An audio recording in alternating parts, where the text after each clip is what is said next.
Chapter 6:15. When Xueqi heard Saionji Tsunekatsu's words, he was shocked. He said in surprise, "Chongqing, are you crazy? There are several Jinshin masters here."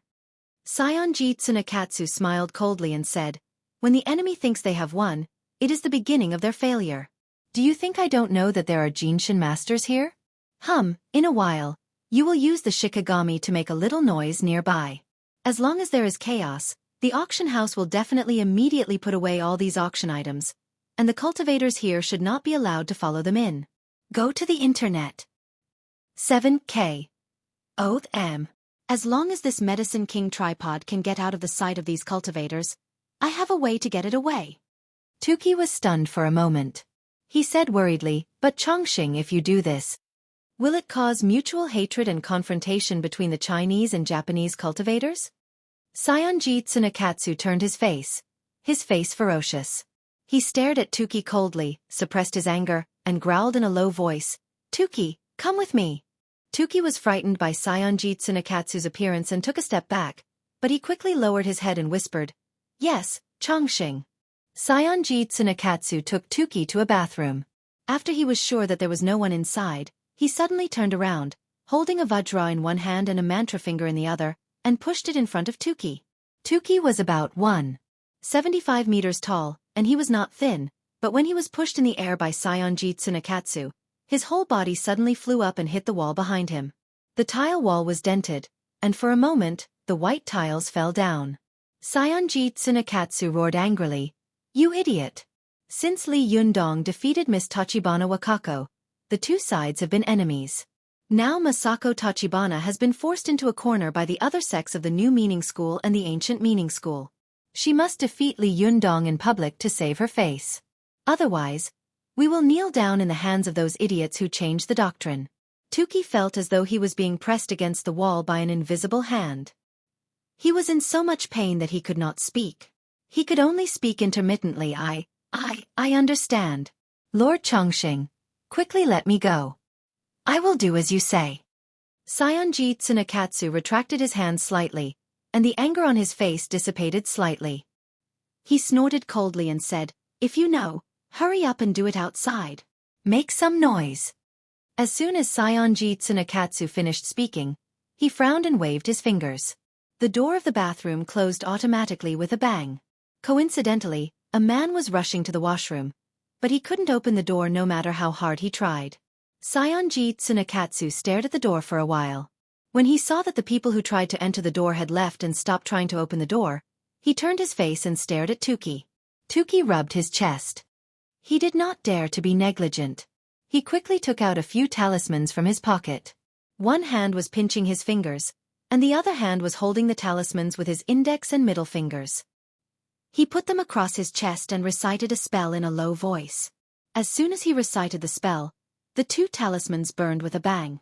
Black smoke came out of the talismans and drilled out through the crack in the door of the washroom.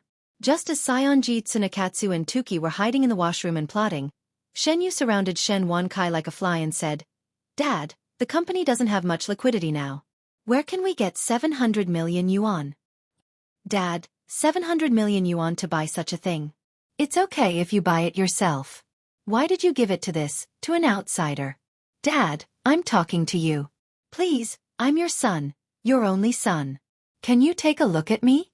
I also have a share of the property of this family. You can't mess around like this, can you?" Shen Yu's last words stimulated Shen Wankai. He reluctantly smiled at the people who came to congratulate him and compliment him. Then he turned around and pulled Shen Yu to a deserted corner with a normal face. His face suddenly changed, he gritted his teeth and said angrily, "You know, everything in this family is made by me, Shen Wankai, alone. Without me, there would be no you in this world. Without me, you would not have the luxury you have now. Don't think you're great just because you've done a few business worth millions. Let me tell you, without me you're nothing. If it weren't for my face, for the sake of the country I've fought for with my own hands, would they cooperate with an idiot like you?" Shen Wankai mercilessly scolded his son, who hated iron for not becoming steel. He gnashed his teeth and said, "Do you think your wings are hard now? How dare you talk to me like this? Let me tell you, even if I lose all my property one day, I won't leave you a penny. When you start from scratch and lay down such a large foundation as mine, you can tell me that you also have a share of the property of this family. Shen Yu was stunned by Shen Wancai's scolding. For a moment, he was stunned on the spot and couldn't come back to his senses. In his mind, he really couldn't understand why his father would rather spend 700 million yuan to buy an inexplicable Medicine King tripod than leave a penny for him? Why was his father willing to give the 700 million yuan item to an outsider instead of giving more money to his own son? Wasn't he his own son? Shen Yu trembled all over and looked at his father in disbelief, as if he were looking at a stranger. He couldn't help but take a few steps back. Suddenly, he turned around and looked at Li Jiandong fiercely. Seeing this, Shen Wancai immediately shouted, "If you dare to act recklessly, I will immediately break off the relationship between father and son." Shen Yu's whole body shook violently. He looked back at Shen Wancai in despair. The corner of his mouth twitched, revealing a bitter smile. He laughed, turned around, and rushed out of the auction hall while laughing. Shen Wancai's eyes were fixed on Shen Yu's figure, and his whole body was trembling slightly. At this time, Shen Hui also came over and said cautiously, "Old master, don't be angry with my brother. Shen Wancai said in a tired and low voice, "Don't mention him, if you still have a little filial piety." Shen Hui obediently closed her mouth and didn't say anything. Shen Wancai seemed to have aged dozens of years in an instant. His face was haggard and wrinkled. He covered his chest, his face full of pain, and his body fell back little by little. Seeing this, Shen Hui immediately held him up and shouted, "Help! Help!" As soon as Shen Hui's voice fell, she heard a calm and magnetic voice next to her. "Don't worry, let me see." Shen Hui turned her head and saw Li Jiandong holding Shen Wancai's hand and talking to her calmly. She knew that Li Jiandong was a strange man with divine skills. In addition, he had once saved Shen Wancai's life, so she didn't dare to show her temper in front of Li Jiandong. Shen Hui asked anxiously, "How is the old man?" As Li Jiandong slowly transferred his zhenqi to Shen Wancai, he said in a low voice, "Mr. Shen is fine. He's just angry, and his qi and blood are not enough." Shen Hui asked in confusion, "But after you saved the old man last time, wasn't he very good? I think he was more than 10 years younger at that time. Why did he suddenly become like this?" Li Jiandong sighed softly and said, "Mr. Shen is now in a declining body. All parts of his body and organs are relatively weak. If he goes down, it will be the stage of failure and death. At this stage, people can rely on elixirs to protect themselves for a while, but it is unlikely that one pill can make him return to his youth, let alone completely change his physique." Shen Hui looked at Li Jiandong without understanding.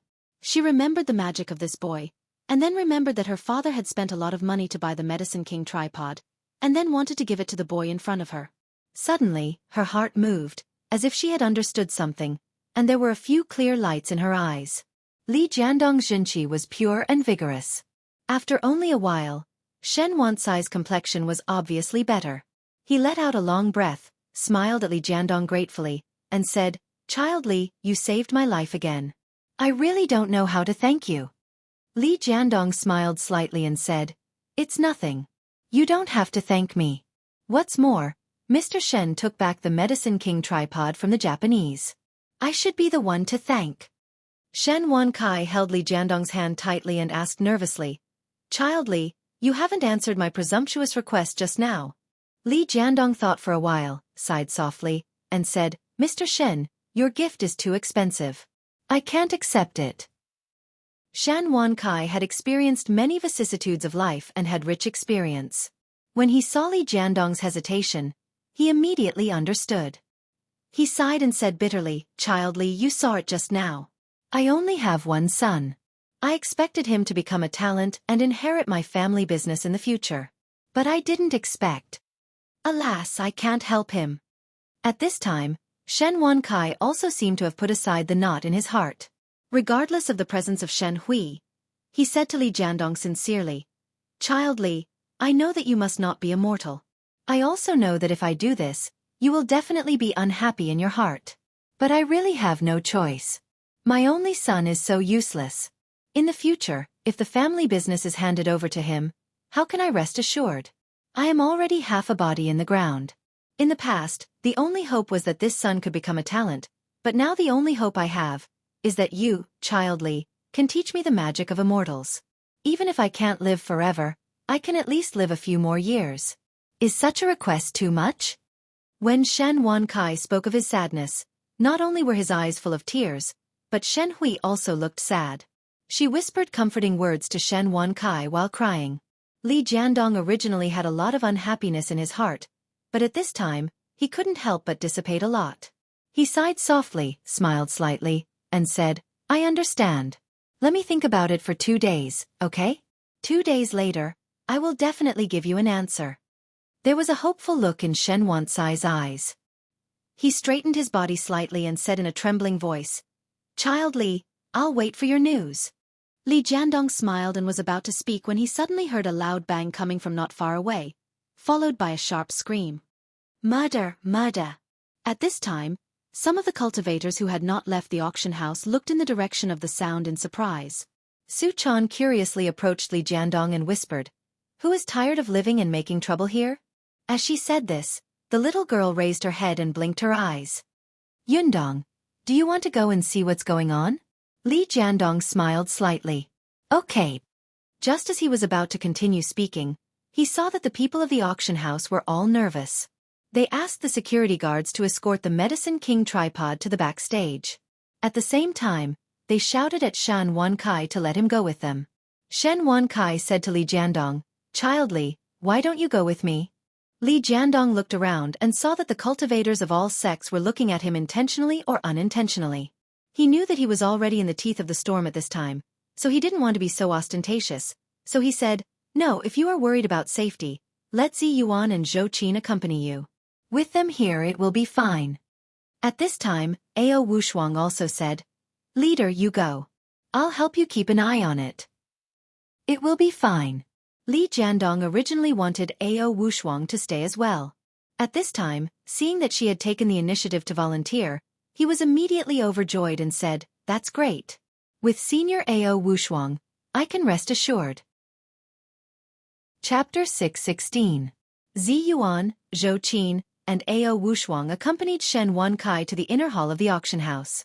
Just as they were about to enter, the head of security of the auction house stopped Zi Yuan and the others.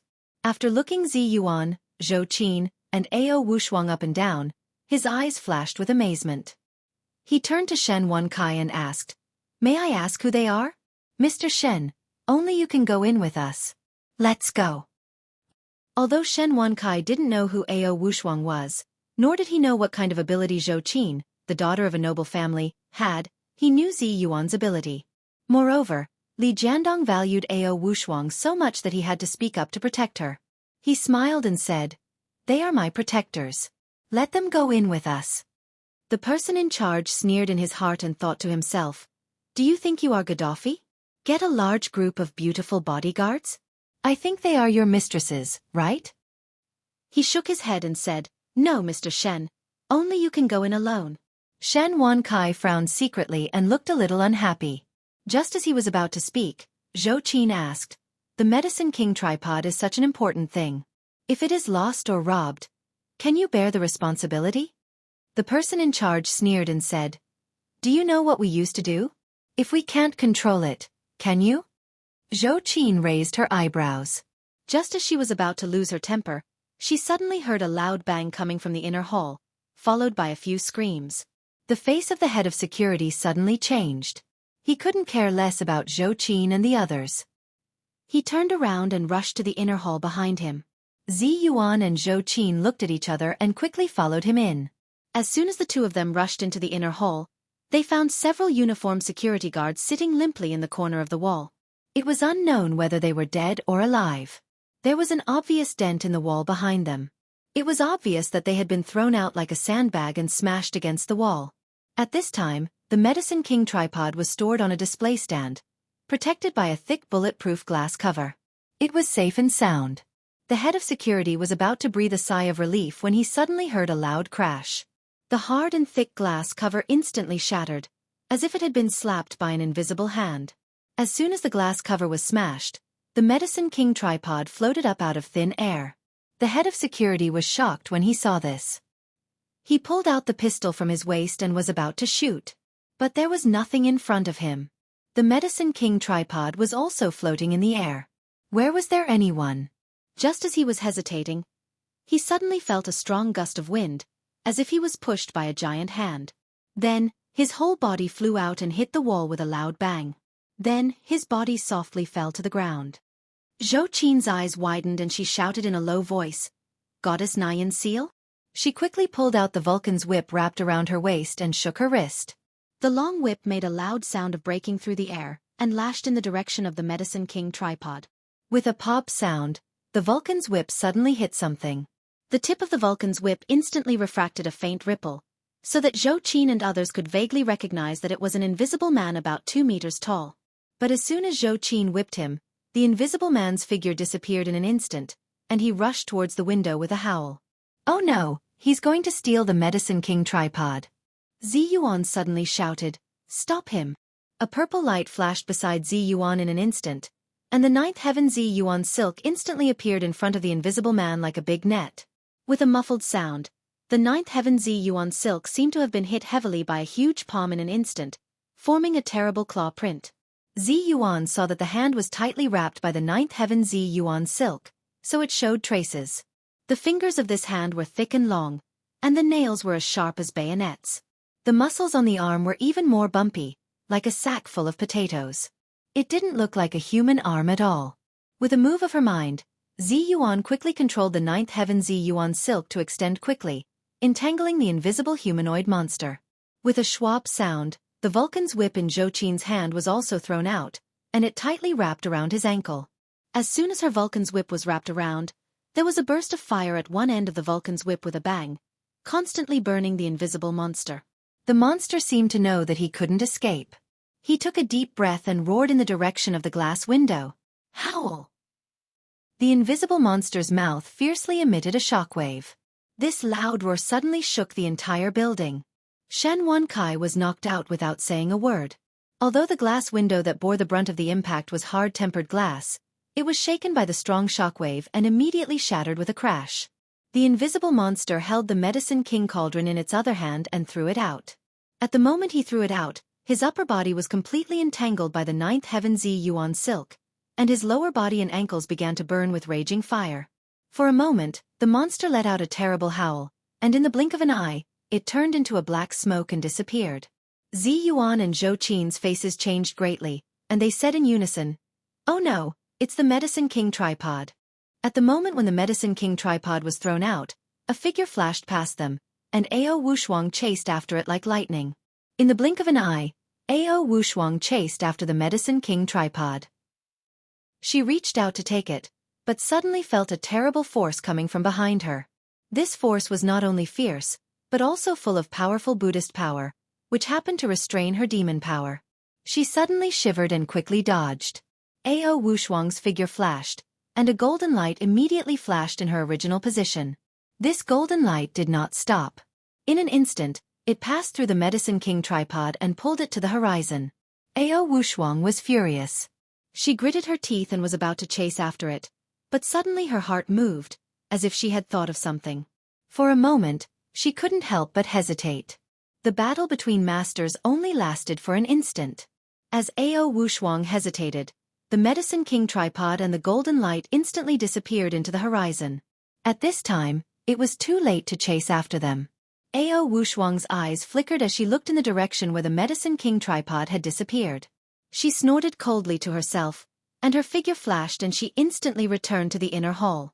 When Ziyuan and Xueqi saw that Ao Wushuang had returned in the blink of an eye with empty hands, their hearts suddenly thumped, and at the same time, an ominous thought flashed through their minds. Xueqi was shocked and said, "Senior Ao Wushuang, where is the Medicine King tripod?" Ao Wushuang shook her head and sighed. "I didn't catch up." Ziyuan couldn't help but be moved. "Even you didn't catch up? Who the hell is this person?" Ao Wushuang's expression was a little unnatural. She was about to speak when she saw many people rushing into the room. There were cultivators from various sects, Shen Wansai's daughter, Shen Hui, Li Yundong, and Su Chan. What happened? Li Yundong looked at the messy scene in the room in shock. Su Chan glanced around and asked subconsciously, "Have you been robbed?" Seeing that Su Chan's subconscious words had hit the nail on the head, Zi Yuan and Zhou Qin looked at each other and smiled bitterly. Ao Wushuang walked up to Li Yundong and said with a look of shame, "Leader, I failed to live up to your trust and let someone take away the Medicine King tripod in front of me." What? The Medicine King tripod was taken away? When the others in the room heard this, they almost jumped up and shouted in surprise. Some cultivators from the cultivation sects pointed at Ao Wushuang and took the opportunity to attack her. "What are you doing? You can't even keep an eye on such an important thing as the Medicine King tripod.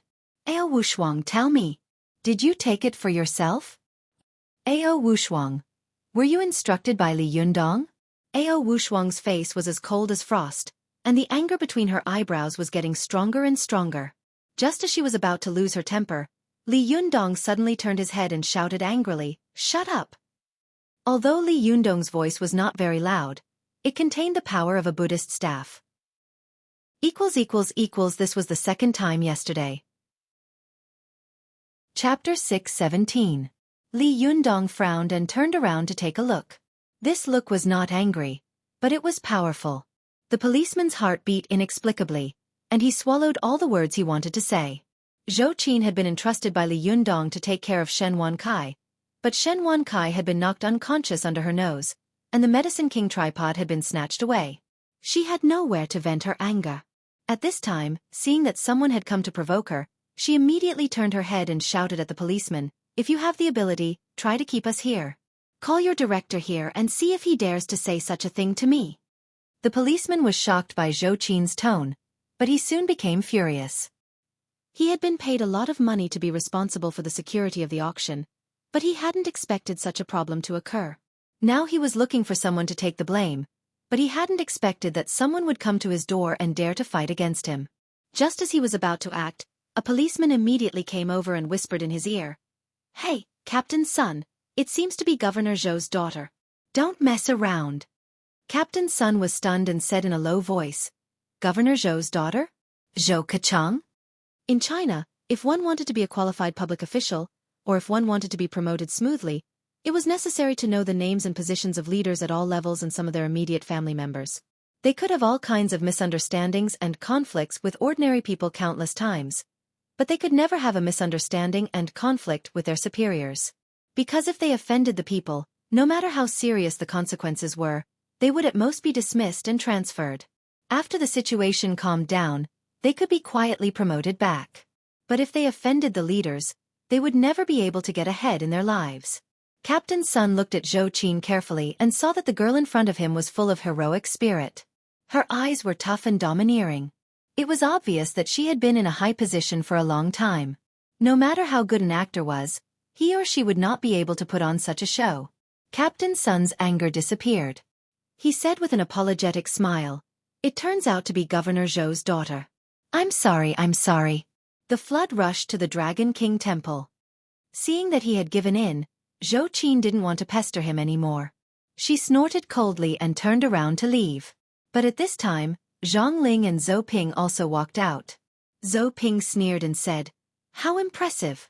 If you were half as powerful as you are now, how could the Medicine King tripod have been snatched away?"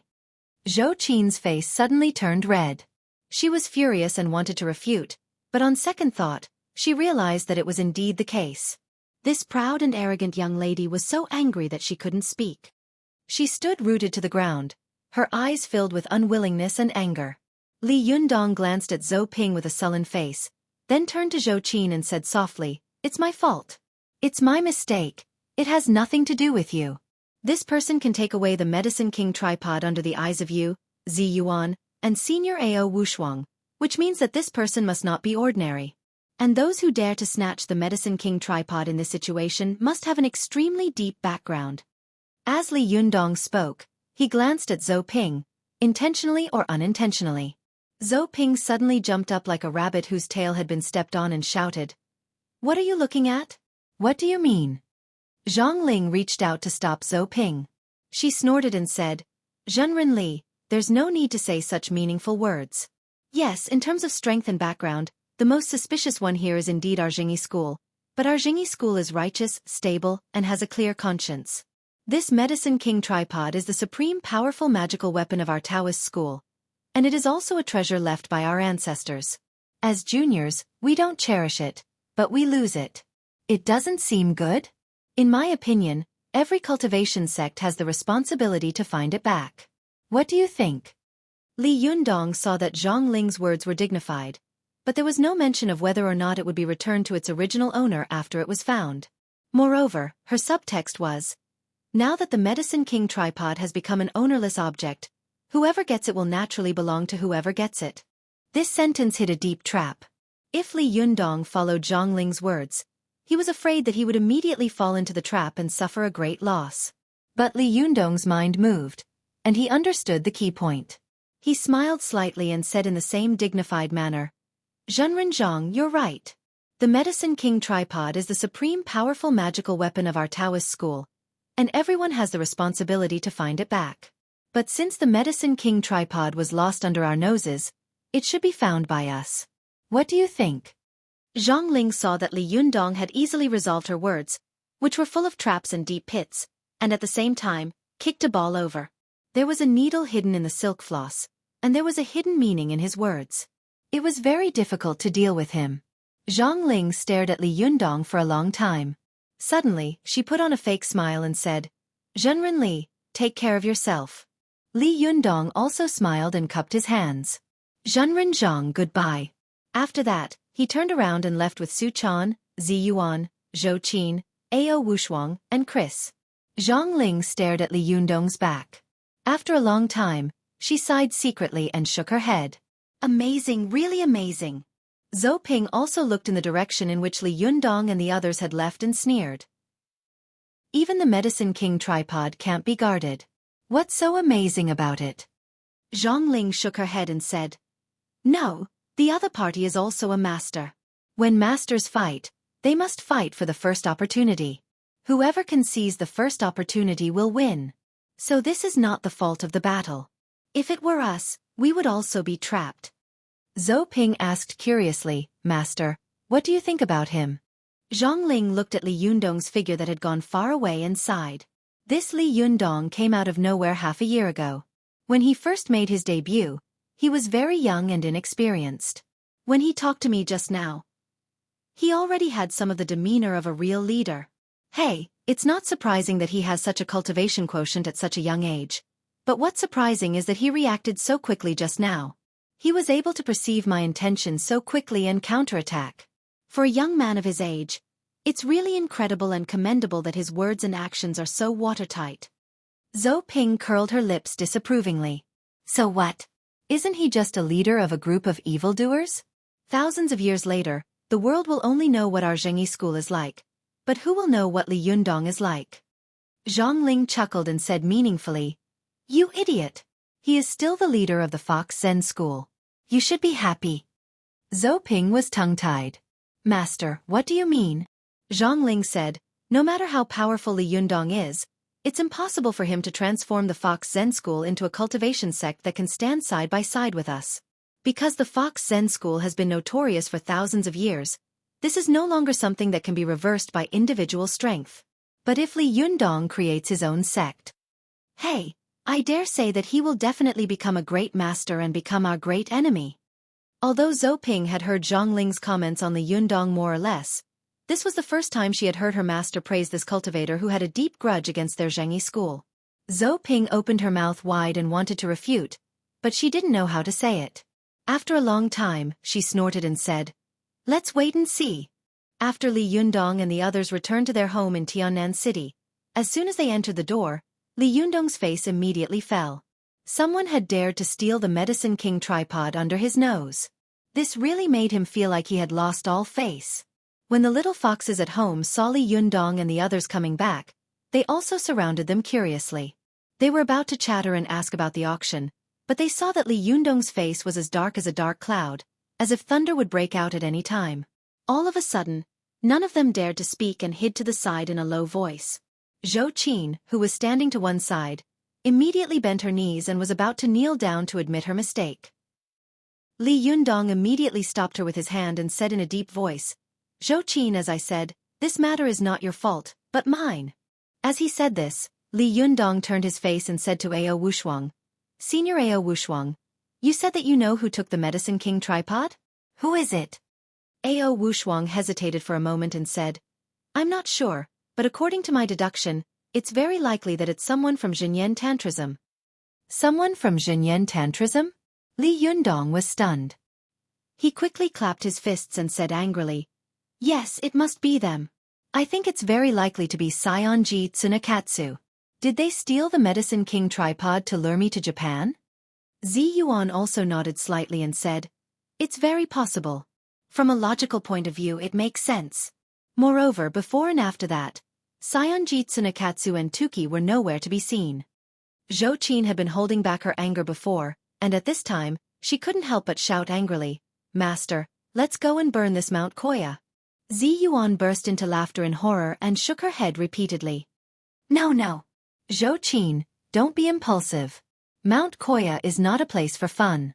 In Japan, the status of Mount Koya in the Japanese cultivation world is equivalent to that of Taoism in Mount Longhu and Buddhism in Mount Wutai. You can't act recklessly.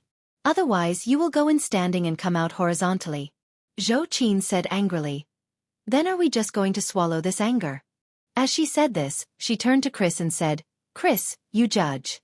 If it were you, would you be able to swallow this anger? Seeing that the group of people were excited, Chris felt that she was an outsider, so she didn't dare to say anything. She just forced a smile and didn't say anything. Seeing that she couldn't get any help from Chris, Zhou Qin turned to Su Chan and said, Su Chan, what do you think? Su Chan blinked her eyes and looked at Li Yundong. Her eyes seemed to be saying, I'll listen to Yundong. I'll do what he says.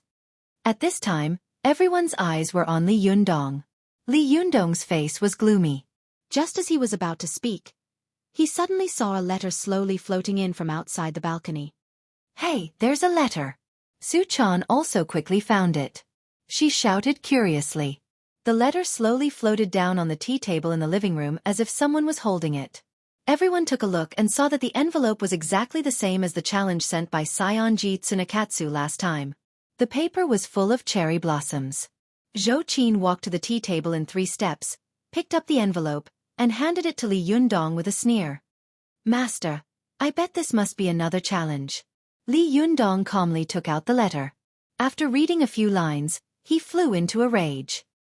He suddenly crumpled the letter into a ball and shouted angrily, The Japanese have gone too far. How dare they use such despicable means? Do they really think I'm weak and easy to bully? Seeing this, Zi Yuan squatted down and picked up the ball of paper. As soon as she spread out the letter, Su Chan, Zhou Qin, Ao Wushuang, and the little foxes also came over curiously. They saw that the handwriting on the letter was domineering, and the words were full of pride. The letter read, Li Yundong, I've long heard of your reputation as a great Zhenren, but I haven't seen you for a long time. I had to take the risk and come up with this plan to see the true face of Zhenren Li. However, I did not expect that none of the Chinese cultivators in the hall would be able to stop me in the slightest. Apart from being shocked, I am greatly disappointed. I can't imagine that the cultivation world of China, which was a country of 10,000 countries, was actually so incompetent. Although I'm the young monk of Regoino, I feel deeply ashamed of the cultivation world of your country. I've been begging Zhenren Li for a long time, but I can't get him. Is that the reason?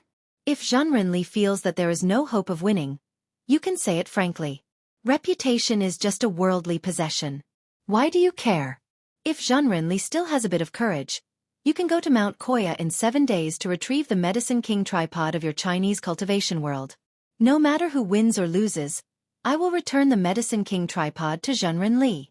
But if Zhenren Li is too timid to come, then this Medicine King tripod will be a powerful magical weapon of our Yamato people.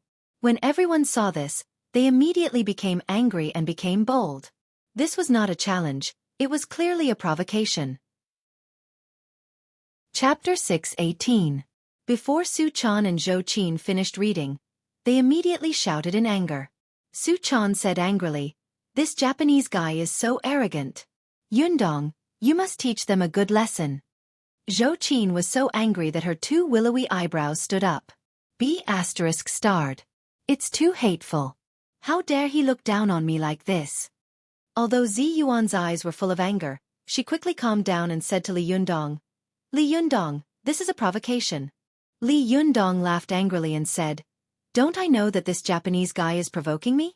Hey, he wants me to go so much. Fine. I'll do as he wishes. With that, Li Yundong turned his head and shouted at Su Chan, "Go get a pen and paper." Su Chan immediately responded, turned her head, and rushed into the room. After a while, she ran out quickly with the 4 treasures of the study: ink, paper, and inkstone. Li Yundong turned to Zi Yuan and said, "Zi Yuan, you write it. Since they challenged me, well, write a challenge and give it back to them." Seeing this, Su Chan immediately ran to one side and said, "Sister Zi Yuan, I'll help you grind the ink." Seeing that Li Yundong was angry at this time, Zi Yuan sighed softly and didn't try to persuade him anymore. She walked up gracefully, grabbed her sleeve with one hand, and held the brush with the other. She turned her head to look at Li Yundong and asked, "What do you want to write?" Li Yundong said angrily, "Write as you see fit. If I write it, it will definitely be full of swearing words." Zi Yuan couldn't help laughing. She shook her head and raised the brush to write, but when the tip of the brush fell on the white paper, she hesitated again. This kind of challenge could not be written randomly. It was very particular about the words and sentences. Moreover, when it was sent to the other side, it would definitely be recorded. Maybe it would become a historical material thousands of years later. If she didn't pay attention to her words, it would cause future generations to gossip about her. Zi Yuan was born to worry too much. Her habitual hesitation made Li Yundong, who was beside her, a little impatient. This reincarnated wisdom king, who was usually calm and composed and could not be moved by the wind, was indeed enraged by the aggressiveness of Zhonyan tantrism again and again. Li Yundong saw that Zi Yuan had been holding the brush for a long time. He walked over and unceremoniously snatched the brush from Zi Yuan's hand. He waved the brush and wrote 6 big words, "If you want to fight, then let's fight." After Li Yundong finished writing, he didn't even look at it. He turned his head and said to Zi Yuan, "Why are you thinking so much? Since the other party was being polite, we should naturally reply politely. If the other party is arrogant and rude, are we supposed to be polite? Sometimes, you are so kind that there is no limit to your kindness. Wrap this letter in the simplest envelope and send it over." Zi Yuan saw that the words written by Li Yundong were crooked. It was really a kind of praise to describe them with the words "ghost drawing peach talisman." She didn't know whether to laugh or cry and said, "I'm not being polite to them. I'm just worried that I'll lose your face if I don't write it well. Besides, aren't you afraid that other sects will laugh at you for taking a simple envelope?" Li Yundong laughed angrily and said, "It's good that I didn't write it on toilet paper. If they annoy me, I'll write it on a piece of paper and send it to them one day. They only deserve to see this." Su Chan and Zhou Qin couldn't help laughing. Ao Wushuang also shook her head and said with a smile, "Child's temper, nonsense, really nonsense." Zi Yuan looked like she wanted to laugh but was too embarrassed to do so. She looked at Li Yundong's crooked words and said, "Well, since you're happy, let's do it this way. But, are you sure you want to send these words over?" At this time, Su Chan and Zhou Qin also came over to take a look curiously. Both of them were excellent women, so they were naturally very particular about the way of writing. They saw that Li Yundong's words were crooked, and the most important thing was that the first few words were long and thin. The last word, Zhan, had been written by Li Yundong like 2 words, Zhan and Gu. It looked strange and really unsightly. Su Chan couldn't help but burst into laughter, but soon she covered her mouth and looked at Li Yundong with a frightened and nervous face, for fear that he would blame her and spank her. The corners of Zhou Qin's mouth also curled up, as if she couldn't help laughing, but she quickly held it back. Her face was full of bitterness, hatred, and pain. Li Yundong naturally knew what his handwriting was like. He had been in a fit of anger just now, so how could he care so much? He hadn't expected to make a fool of himself on the spot.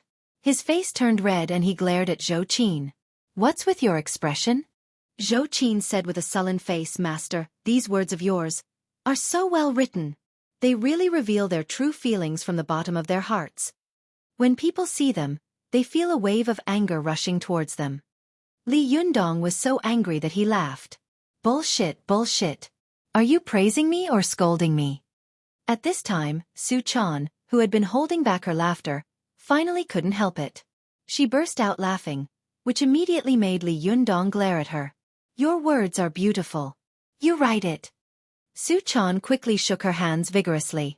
No, my words are not suitable for such an angry body. Li Yundong laughed angrily and said, I'm also a roaring body. As he said this, he turned his head and glared at Zhou Qin. Come on, stop pretending. You write it. Your words are the most suitable. Just write these 6 words. Zhou Qin tried hard to hold back her laughter. She walked to the table, grabbed her sleeve with one hand, and picked up the brush with the other. She took a deep breath and calmed herself down, as if she wanted to cultivate her emotions. Zhou Qin raised her head and closed her eyes, silently reciting the provocation she had just seen. When she opened her eyes again, they were full of anger. She quickly picked up the brush and wrote 6 murderous words. If you want to fight, then let's fight. Everyone saw that these 6 words were full of killing intent. They were really vertical and horizontal like spears and swords, and the momentum between the lines was majestic. They immediately cheered. Even Chris, an American who didn't understand grass, couldn't help but feel a fierce murderous aura coming towards her, which made her hair stand on end. Li Yundong looked at these 6 words and nodded repeatedly. He said with great satisfaction, well, just like that. Send it over. Su Chan asked curiously, Yundong, can't you just go directly? Why do you have to send someone over? At this time, Zi Yuan said with a smile, that won't do. This is the rule between sections. Although the other party is rude, this kind of etiquette rule can't be abolished. Li Yundong laughed and said, I don't care about these bullshit rules. I just want to reciprocate. It would be impolite of me not to reciprocate. If they dare to provoke me, I will provoke them 100 times more. Zhou Qin's eyes lit up when she heard this. She asked, Master, let me send it. Li Yundong glanced at her and said, You? Zhou Qin chuckled and said, Zi Yuan is the future leader of the Linggong sect, and the other party is not the leader. Therefore, according to the principle of reciprocity, Zi Yuan can't go. Otherwise it would be a favor to them. Su Chan asked curiously, What about me? Before Zhou Qin could speak, Li Yundong shook his head and said, You? You can't. I don't trust you. Su Chan's mouth suddenly pouted, and she looked unhappy. Li Yundong had to explain, It's not that I don't trust you, I just think that your character and strength are not suitable for this matter. You are right, not right. Do you understand? Oh, Su Chan said, pouted and stopped talking. Zhou Qin looked at Ao Wushuang again. Ao Wushuang was a smart person. When she saw Zhou Qin's expression, she knew that she wanted to go, so she took the initiative to say with a smile, I'm even more unsuitable to go. The Japanese cultivation world is one of the mortal enemies of our Fox Zen school. I'm a fox spirit, and more than 10 years ago, I had some conflicts with the Japanese cultivators of various sects in Japan. If I go there, I'm afraid I won't be able to return. Li Yundong asked curiously, Why did you say that? How did the Japanese cultivation world become one of the mortal enemies of the Fox Zen school? Ao Wushuang smiled slightly and said with some emotion, Back then, when the mystical silver fox was practicing the 9th phase of the heavenly Jindan technique, she provoked the divine tribulation. At this time, the cultivation world of various sects took the opportunity to besiege her and break her 3 souls and 7 spirits. In order to protect herself, the mystical silver fox threw the life soul of the 3 souls, as well as the 3 souls of the 7 souls, Tianchong, Linghui, and Central Center, into the 6 paths of reincarnation. At the same time, she transformed the earth soul, the spirit soul, and the power soul into the body of an ordinary fox and fled into the deep mountains and forests. In addition, the rest of her spiritual energy and her memory merged into the remaining heaven soul, essence soul, and heroic soul, and fled all the way to the east. After the mystical silver fox fled to Japan, she lurked beside the ruler of Japan at that time, Emperor Nyoyu, in an attempt to recuperate and make a comeback. But what she didn't expect was that there was a very powerful cultivator next to Emperor Nyoyu, who discovered her true body. Li Yundong was a little stunned. He couldn't help asking, Wait, did the mystical silver fox hide in Japan at that time? Ao Wushuang nodded. That's right. Li Yundong asked in surprise. At that time, did the mystical silver fox still change her name to Tamamo no Mei? Ao Wushuang nodded slowly. Yes. Tamamo no Mei was a famous 9-tailed celestial fox in the Japanese cultivation world, and even in myths and legends. As for her origin, the Japanese cultivation world unanimously believed that she was a fox demon from China, and then fled to Japan from China. But some people said that she originated from India. But where exactly did she come from was unknown. Although Xueqi hadn't cultivated for long and didn't know much about the cultivation world, she was still clear about such a famous mythical figure as Tamamo no Mae. Xueqi asked in shock, "That's not right. I know that Tamamo no Mae is a nine-tailed celestial fox, but didn't she sneak back to Japan in the Tang dynasty on the ship of the Japanese envoy?" Ao Wushuang sneered. "It's the same excuse as the Zhengyi school and the Jinshan sect. It's just a whitewash." At that time, the imperial palace of Japan was full of masters, but they accidentally let a fox demon sneak in and lurk around the emperor. What a great shame and humiliation it was.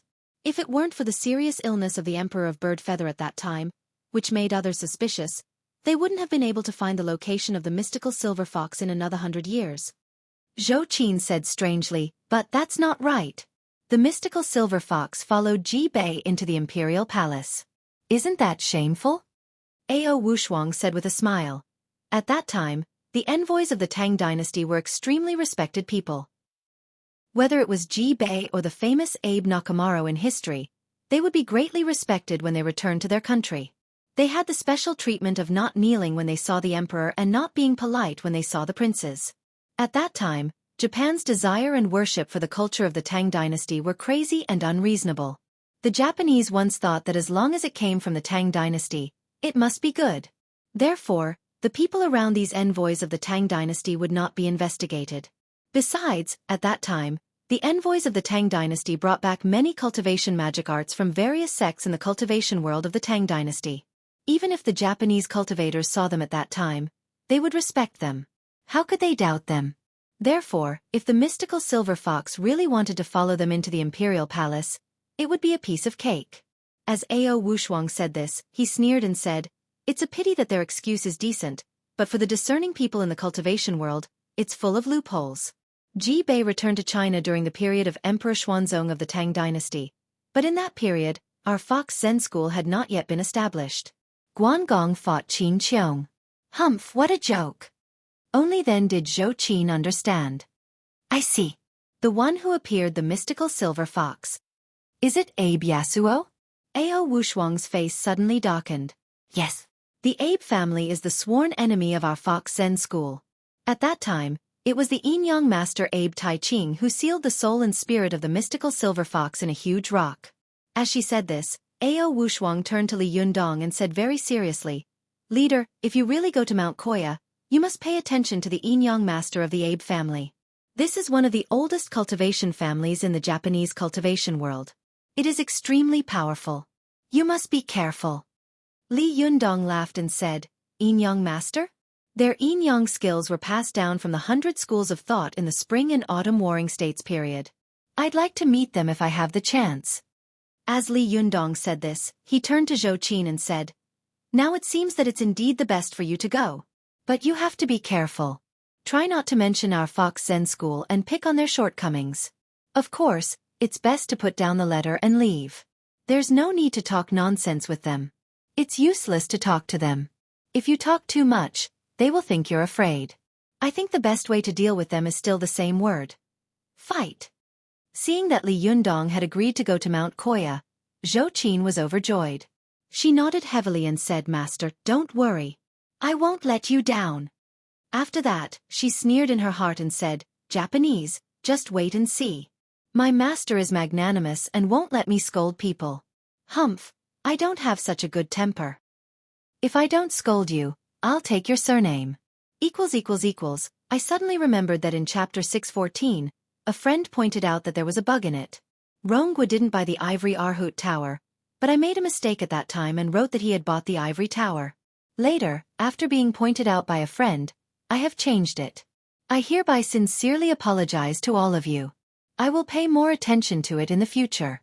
In addition, thank you for the 800 VIP tickets Sword Finger Donggu generously gave me. I thank you very much. Chapter 619. Early in the morning the next day, Xueqi went out early. Because she was going deep into the tiger's den and setting foot in another cultivation world, Xueqi had made all the preparations and homework that night.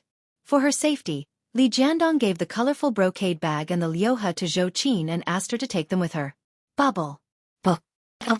In order to emphasize her official background, Xueqi did not fly to Mount Koya all the way with her yang spirit body. Instead, she chose to take a train to Shanghai first, and then take a plane to Osaka. Mount Koya was located in Koya Town, Edo County, Wakayama Prefecture, Japan. After arriving in Osaka by plane, Xueqi took a train to Mount Koya, and finally took a cable car up the mountain. Because it was the transition between late winter and early spring, there was a heavy snow in Edo County. The white snow decorated Mount Koya with silver. In addition, the geographical location of Mount Koya was relatively high, and the temperature on the mountain was more than 10 degrees lower than that on the flat ground, which was particularly cold. Because of such heavy snow, Mount Koya had been closed early. When Xueqi went up the mountain, she found that there were few people in the huge Mount Koya.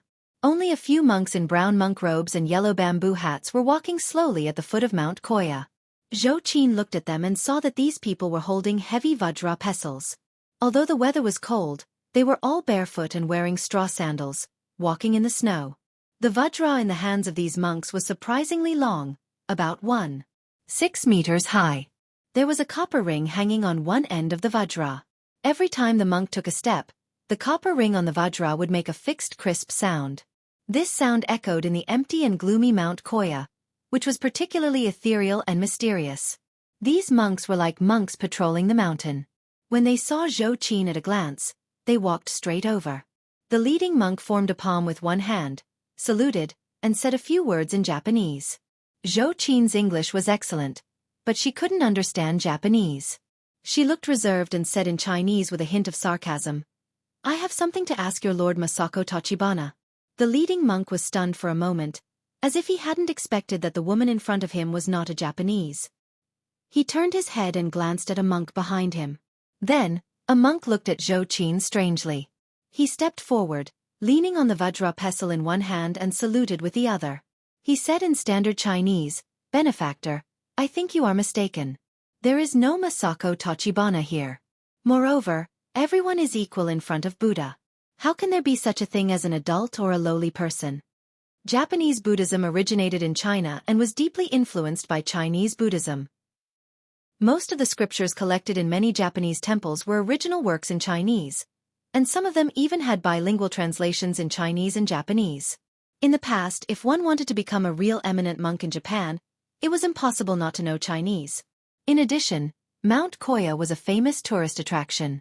Every year, a large number of Chinese tourists came to enjoy it, so there were many monks in the temple who were good at Chinese. Xueqi even felt that the Japanese monks' Chinese was more fluent than many Chinese people's. However, the other party actually denied the existence of Masako Tachibana. Xueqi couldn't help but be stunned for a moment. She asked, "Aren't you monks from Kongabuji Temple?" The monk smiled and said, "This is Kongabuji Temple, and we are all monks here.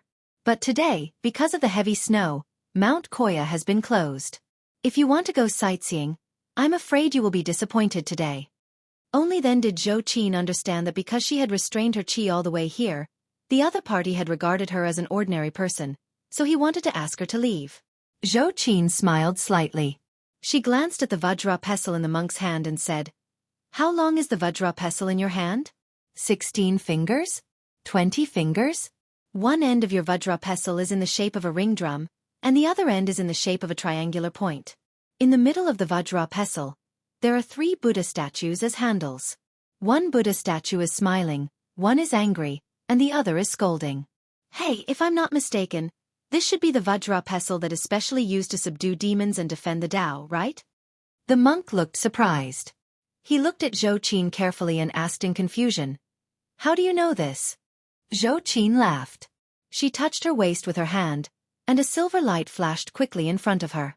Chi instantly appeared in front of her and floated in the air. Under the reflection of the pure white snow, this chainsaw vajra chakram appeared particularly stunning. Its entire body was emitting a dazzling silver light, and the exquisite patterns engraved on its surface were surging with waves of silver ripples, looking magnificent and magnificent. Xueqi smiled and said, "Because I also have such a treasure to subdue demons and defend the Tao." Only then did the monk realize that the other party was also a cultivator. His face suddenly changed, and he asked in a deep voice, "Who the hell are you?" The other monks around the monk also slowly dispersed with vigilant expressions. They quietly surrounded Xueqi in the middle, eyeing her covetously. Xueqi knew that she was alone and weak, so she definitely couldn't fight with them. After all, this was the Zhenyan Tantrism's Zhenyan Tantrism, and it was not a place to play. If she fought with them, she would not only humiliate herself, but the most embarrassing thing was that Li Jiandong would also come to save her. That would be a great shame. Xueqi smiled slightly and waved her hand. Qi instantly flew into the colorful brocade pouch around her waist. She said with a smile, "My name is Xueqi. I want to see your goddess, Masako Tachibana." The monk's face was as dark as water. He said, "How can you see Masako Tachibana whenever you want?" Xueqi couldn't help laughing. "Just now, you said that everyone is equal in front of Buddha. But now you keep saying that Masako Tachibana is long and Masako Tachibana is short. Since everyone is equal, why can't I see her?" The monk's face changed. He put the vajra in his hand on the snow and shouted coldly, "What a sharp-tongued woman! Are you here to make trouble for us in Mount Koya?" The surrounding monks also stopped the vajra in their hands. The ring-shaped copper rings at the top of the pestle collided with each other, making an ear-piercing bell sound. The surrounding air shook, revealing a sharp killing intent. Xueqi glanced at them and said with a sneer, "I think you've made a mistake. It's your Lord Masako Tachibana who begged to see me. It's not that I want to see her." As the head of the Masako family, although she was not a member of the Zhenyan Tantrism, she was the great minister of the Zhenyan Tantrism. Moreover, the Masako family had a very close relationship with the great monks of all generations. Although strictly speaking, the people of the Masako family were not cultivators of the Zhenyan Tantrism. They were women who held great power and were highly respected in the Zhenyan Tantrism. In Japan, a world where men were superior to women and the upper and lower classes were extremely strict, the Masako family was a rare power and strength among Japanese women. Even after the Masako family and the great monks of Mount Koya merged for several generations, the cultivators of the Zhenyan Tantrism had begun to respect and worship the people of the Masako family as the guardians of the Zhenyan Tantrism. When the monk heard Xueqi's words, he was immediately furious and shouted, "How dare you! How dare you be disrespectful to Masako Tachibana!" He raised the vajra in his hand, pointed to the foot of the mountain, and shouted, "Please leave immediately, or don't blame us for being rude." Xueqi was not angry, but laughed. She glanced at the monk and sneered, "You want me to leave? Well, don't regret it later." With that, she turned her head and left. When the other monks saw her leave, they did not stop her, but stared at her back vigilantly. When the monk who could speak Chinese saw Xueqi leave, he was stunned for a moment and looked suspicious. Soon, he turned his head and whispered a few words to the leading monk in Japanese.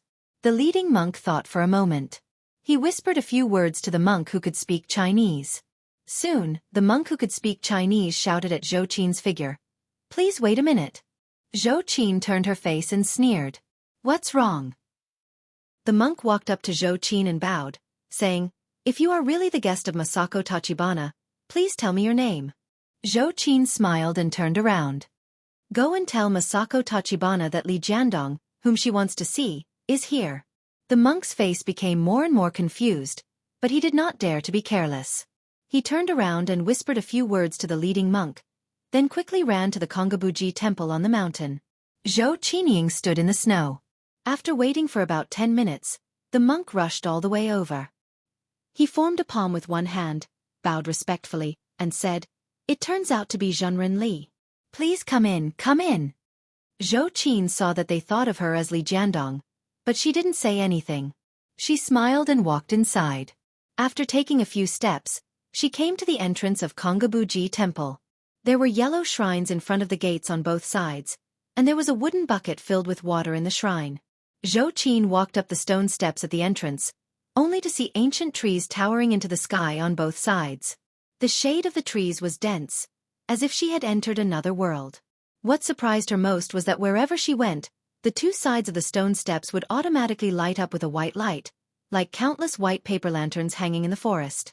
Although it was daytime, Xueqi still felt a strong light shrouding her, giving her an inexplicable feeling, as if she was stepping into the temple fairyland. Just as Xueqi was about to take a step forward, she suddenly saw Li Jiandong standing not far away and looking at her with a smile, as if he had been waiting for her here for a long time. Xueqi was shocked and subconsciously shouted, "Master? Why are you here? When did you get here?" "Yoop." Li Jiandong walked up to Xueqi with a gentle smile on his face. He said softly, "I was worried about you, so I followed you." Xueqi felt warm in her heart and said with a smile, "I'm fine. I have an official background. They don't dare to do anything to me. But Master, you are here now. Aren't you afraid that they will detain you?" Li Jiandong walked up to Xueqi, gently took her hand, and said with a smile, "Compared to myself, I am more concerned about your safety." Xueqi's heart suddenly started pounding. She couldn't believe that Li Jiandong would say such a thing to her at this time. Although Li Jiandong had shown her warmth and gentleness before, it was more under special circumstances. Although Xueqi could keenly sense that Li Jiandong did have a vague affection for her, he always stuck to that line and treated her with courtesy. The scene in front of her was a scene that Xueqi had repeatedly dreamed of night after night. It was a scene that she had been thinking about day and night. His arrival was so sudden and so surprising. Xueqi looked at Li Jiandong in a daze. Her heart was so happy that it seemed to explode, and her whole body trembled uncontrollably. Li Jiandong seemed to know what Xueqi was thinking. He reached out to hold her slender waist and pulled her into his arms. Then, he lowered his head and kissed her fragrant lips. Xueqi only felt that her whole body was soft and hot. She subconsciously reached out her hand to block Li Jiandong's mouth and asked in a daze, "What about Su-chan?" However, Li Jiandong smiled slightly and said, "Actually, you are the one I love the most." Xueqi's whole body suddenly trembled. Her body, which had been trembling with excitement, gradually calmed down, and the ecstasy in her eyes slowly subsided. She pushed Li Yundong away, and her voice became a little cold. She said slowly, "The Li Yundong I know is the most affectionate and righteous man in the world. He would never say such a thing. Who the hell are you?" Chapter 620. Li Yundong, who was standing in front of Xueqi, looked at her in surprise. He took a step forward and reached out to pull her, saying, "I am your master. Don't you recognize me?" Xueqi immediately took a step back. Her voice was cold and full of grief and indignation. She shouted, "No, you are not Li Yundong. Who the hell are you?" Li Yundong, who was in front of Xueqi, looked more and more surprised. He said in surprise, "Are you crazy? You don't even recognize me?" Xueqi had a pair of deep, dark eyes. At this time, her eyes were full of tears, and there was a deep sadness in her dark pupils. She smiled bitterly and said, "No, you are not Li Yundong. The real Li Yundong would not talk to me like this. He is a gentleman, and he would never cross the line. You are not him, no matter how well you pretend to be him." Li Yundong, who was standing in front of Xueqi, sighed and said, "But isn't this what you dream of? Don't you dream about it every night? Don't you just want to be held gently by me?" Xueqi suddenly jumped up and said angrily, "Shut up. Who wants to be held by you? You are not him. You are not Li Yundong. You are just an illusion, my illusion. I am just under an illusion." Li Yundong let out a long sigh and said, "Whether it is an illusion or reality, the most important thing is that you are happy, isn't it? Why do people not want to live in a happy illusory world, but in a painful real world?" Xueqi raised her hand, and Xueqi instantly appeared in her palm. She smiled bitterly and said, "Of course you won't understand. Why would I want to live in the real world of pain and disappointment?" As she spoke, the chainsaw-toothed Vajra wheel spun rapidly. Its entire body was shrouded in a silver radiance. This radiance became more and more intense, and the speed at which the blazing moon spun also became faster and faster, producing an ear-piercing sound. Xueqi pointed at Li Yundong in front of her and said with a sad smile, "Because my master is still waiting for me to go back. I don't want him to worry about me." In an instant, Xueqi beside Xueqi rushed out like lightning and instantly tore Li Yundong into pieces. The moment Xueqi saw Li Yundong being torn to pieces, she felt a sharp pain in her heart, almost piercing through her heart. There was nothing in the world more cruel than what was happening in front of her. After Xueqi saw that Li Yundong had been torn into countless pieces by the Xueqi, the world around her suddenly shook violently. After a while, she saw that she had suddenly returned to the snowy land where she had gone up the mountain before, and her ears were still echoing with the sound of the bell of the subduing demon Vajra. The monks in front of her were still standing in front of her, maintaining the posture of holding the Vajra pestle in their hands. The copper rings at the top of the Vajra pestle were still colliding with each other. Only then did Xueqi understand. It turned out that when the monk in front of her shouted at her, "How dare you be rude to Masako Tachibana?" He paused for a moment, and the monks behind him also paused for a moment. At this moment, they released the illusion magic and made her fall into it. The subduing demon Vajra itself had the Buddhist magic power of breaking the inner demons of stupidity and delusion. In addition, the other party was unprepared, so Xueqi fell into the trap at once. Standing in front of Xueqi, the anger on the face of the monk who could speak Chinese dissipated a little. He shouted, "How dare a guy who is trapped in the sea of love come to Mount Koya to be presumptuous? Let's go. Masako Tachibana won't see people like you." Xueqi lowered her head, her body trembling slightly, and she didn't say a word. After a long time, she slowly touched the colorful brocade pouch around her waist. Xueqi slowly opened the colorful brocade pouch and took out the Vulcan's whip, Chiwe, and Lyoha one by one. She held the Vulcan's whip in one hand, and the Chiwe was like a crescent moon guarding her left side. The Lyoha was buzzing and guarding her right side. It was divided into two into three, and soon it was divided into 7 Lyoha swords, which were exactly the same as the number of these monks. When the monk saw Xueqi's posture, he was shocked, as if he couldn't believe his eyes. He said in surprise, "Are you crazy? How dare you show off your powerful magical weapon in Mount Koya?" Xueqi seemed to turn a deaf ear to his words. With tears in her eyes she said slowly, "I have only loved one person in my life, and this person, although he is my master, although he does not love me, I still love him, respect him, regard him as a god, and respect him as a teacher. If it's possible, if he needs it, I won't hesitate even if I have to sacrifice my life."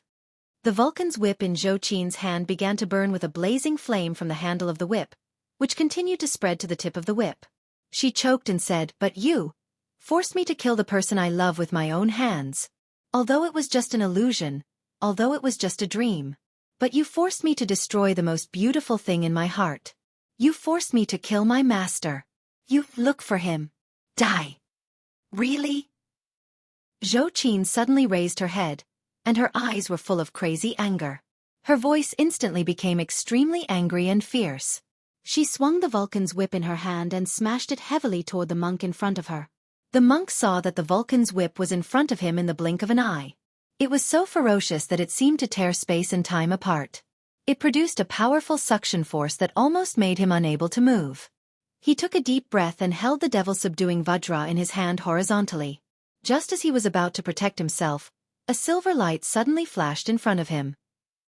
In an instant, the devil-subduing Vajra in his hand was cut into 3 pieces by the Chiwe, and the 2 ends fell into the snow with a muffled thud. The monk was shocked and subconsciously retreated, but Xueqi's Vulcan's whip shook and wrapped around his ankle.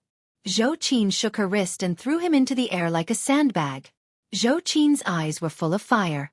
She gritted her teeth and shouted angrily, "I'll let you use illusion magic." As she said this, the Vulcan's whip in her hand suddenly lashed at the monk who had been thrown into the air like a storm. Almost at the same time, when the monk's companions saw this scene, they immediately shouted and rushed up together. But as soon as they moved, the Lyoha arrived in an instant and turned into a ball of silver light, enveloping each of them.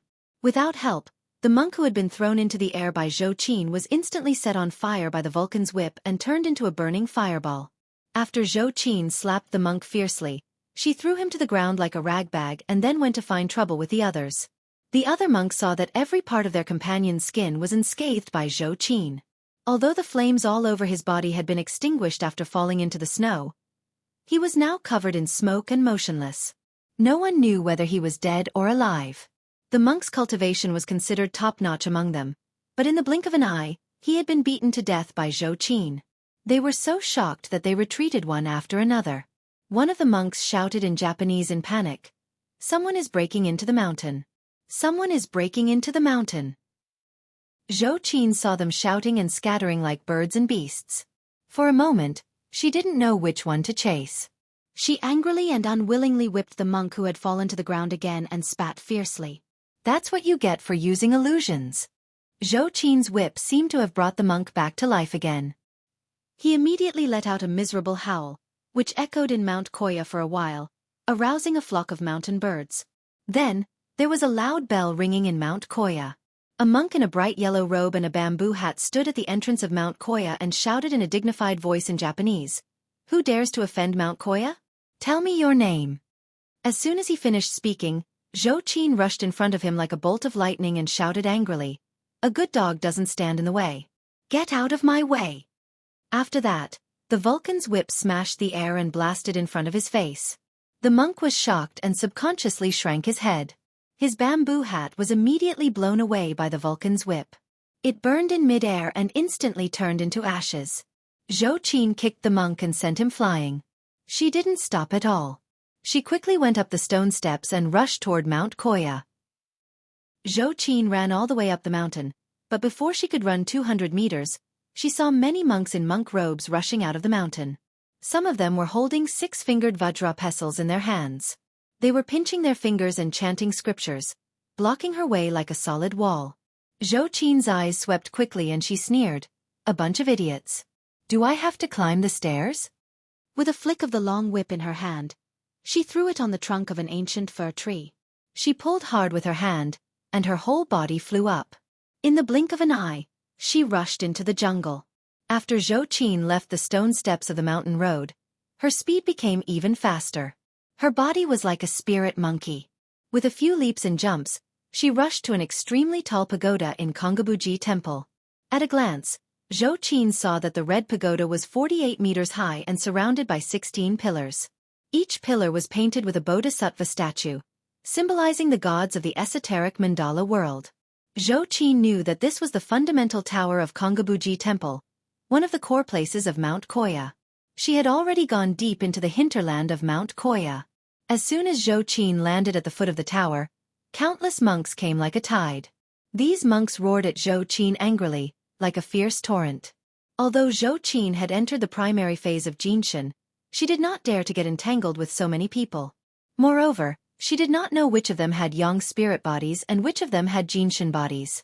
With a wave of the Vulcan's whip in her hand, Xueqi tied a corner of the eaves of the fundamental tower and pulled herself to the eaves of the top of the tower, looking down at the monks below.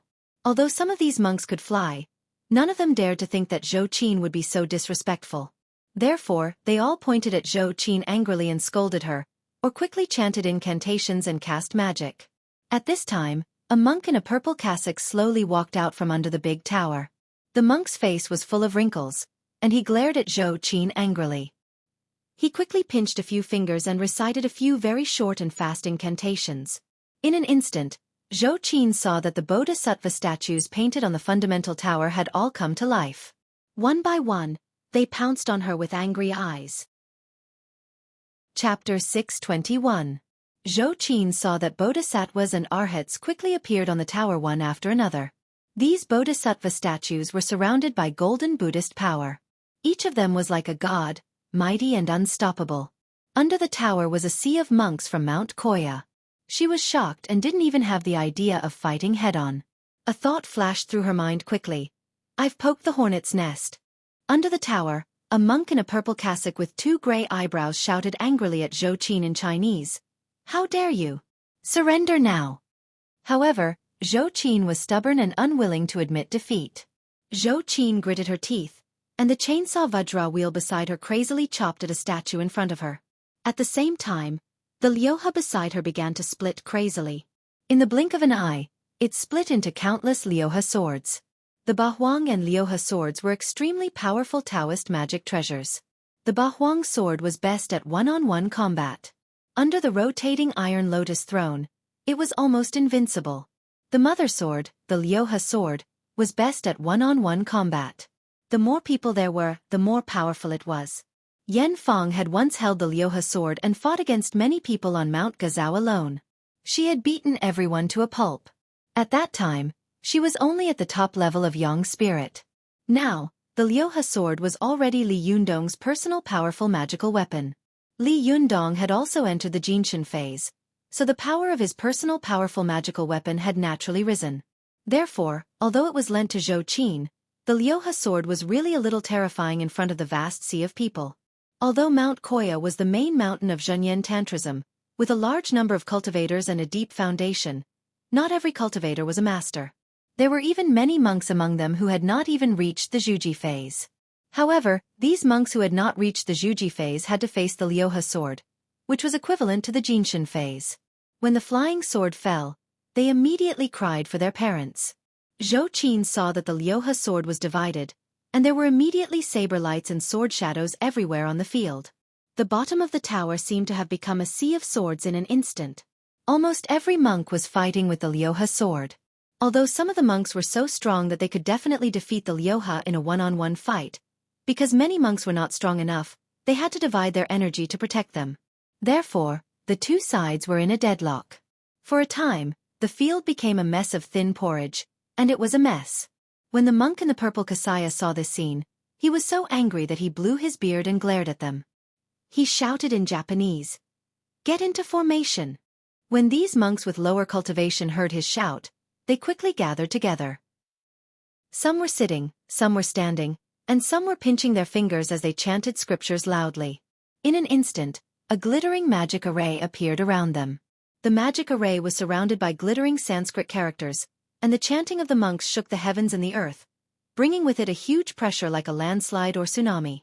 Each of these monks was relatively weak, but when they gathered together, it was as if countless small water droplets had gathered into mountains, rivers, and seas, forming an extremely powerful force. Even the Liuhe dared not move forward while surrounding them. In the cultivation world, no matter which sect cultivators were from, they basically had a common understanding that magic was easy to learn, but magic treasures were hard to find. Magic treasures were easy to find, but magic arrays were hard to find. The various magic arts of various sects represented the most basic power of the cultivation world, and were the most fundamental embodiment of the difference between cultivators and mortals. A cultivator who did not know magic arts was embarrassed to say that he was a cultivator. Otherwise, what was the difference between him and ordinary people? Above magic arts, there were magic treasures. These magic treasures were all refined by cultivators with a lot of manpower and material resources. Compared with magic arts, magic treasures had the ability to fight alone, so their status in the cultivation world was above magic arts. Because of this, magic treasures were the things that every cultivator dreamed of the most. Even a powerful magic treasure could make an ordinary cultivator become a famous figure in the world. However, magic treasures were not omnipotent. When there was a dominant sect in the cultivation world, this cultivation sect would collect a large number of magic treasures and monopolize them. In order to fight against this situation, some smaller sects would turn to research the development of magic matrices. The most powerful thing about magic arrays was that they could gather everyone's strength together and exert the power of 1 + 1 was greater than 2. In the face of some exquisite and powerful magic arrays, even Jinxian masters did not dare to take the risk personally. At this time, Xueqi was entangled with the Arhat Bodhisattva of the fundamental tower with the Vulcan's whip and the Chiwa, while constantly observing the situation on the field. After she saw that these monks had formed a strange magic array, the Liuhe only dared to do some small-scale harassment and testing around, not daring to attack on a large scale. At this time, the powerful monks also freed up their hands and launched a fierce counterattack against the Liuhe in front of them. Even the monk in purple grabbed the Liuhe with one hand. He quickly bit his wrist, held a mouthful of blood, and was about to spit it at the Liuhe. The Liuhe had been broken by Li Yunyang twice in a row with the boy's Yuanyang blood. It was originally a psychic magic treasure, so how could it be hit a third time? In the blink of an eye, the Liuhe flying all over the sky disappeared in an instant and turned into a sword. It quickly returned to Xueqi's side and floated in the air, making waves of unreconciled buzzing sounds. It seemed to be frightened by the old monk in the purple cassock and did not dare to attack again for a while. Seeing this, Xueqi became more and more frightened. She did not dare to fight anymore. At the moment when the Chiwa split the Bodhisattva statue in front of her, she shook her wrist and the Vulcan's whip hit the trunk of the nearest ancient tree. She kicked her feet and quickly fled into the depths of the forest. When the monks under the pagoda saw Xueqi escaping, they all shouted and chased after her again. Unexpectedly at this time, the Liuhe suddenly turned around and split into countless Liuhe swords in an instant. They stared at these monks covetously and eagerly. When the monks saw this, they were shocked. They immediately stopped in their tracks and quickly formed a formation to recite their scriptures. However, the Liuhe sword made a feint. After frightening these monks, It immediately turned into a sword and chased after Xueqi like lightning into the depths of the mountain. The monk in the purple cassock was furious and shouted, "Monks below the great monk capital, form a formation to protect themselves. The others, follow me." The monks of Zhenyan Tantrism were divided into 16 levels, namely, teacher, lawyer, junior monk capital, little monk capital, middle monk capital, great monk capital, little monk capital, middle monk capital, great monk capital, little monk capital, middle monk capital, great monk capital, and great monk capital. There was more than one great monk of Zhenyan Tantrism, so there was a supreme level above the great monk capital, which was the Dharma seal. Historically, if the great monk of Zhenyan Tantrism wanted to inherit the position of Dharma seal, he must have amazing magical power and supreme virtue to be qualified to inherit. Among them, the teacher's trial was the lowest level, which was equivalent to the primary level of the first level of the 9 heavens of the Chinese cultivation world, molding body. The great monk capital mentioned by the monk in the purple cassock corresponded to the top level of the yang spirit realm in the 9 heavens of the Chinese cultivation world. After these monks below the top level of the yang spirit realm stayed in place to protect themselves. Although the number of people chasing them had been reduced by more than half, the combat effectiveness of these monks had increased by more than one level. Xueqi saw that these monks were chasing after her. Almost every one of them was holding an 8-finger-long vajra pestle in their hands. Each of them was strong and their eyes were like knives and swords. Just by looking at their faces, she knew that they were not to be trifled with. For a moment, she gritted her teeth in her heart. When there was no way out, she saw a relatively dark path in front of her. At the entrance of the path were 2 stone shrines full of classical Japanese characteristics. On both sides of the shrines, there were black banners with white characters. Xueqi had no time to look at them, so she rushed in. As soon as the monks chasing after her saw her rush in, they immediately stopped and turned to look at the monk in the purple cassock. When the monk in the purple cassock saw Xueqi rush into the Okanoin of Mount Koya, he immediately sneered and said, "What a reckless guy. We'll wait for her here. If she comes out, we'll catch her. If she goes inside, then she's already a dead person." Xueqi was in a panic and rushed into the Okanoin, the core hinterland of Mount Koya. At first, she didn't pay attention, but as she walked, she found that the light around her was getting dimmer and dimmer.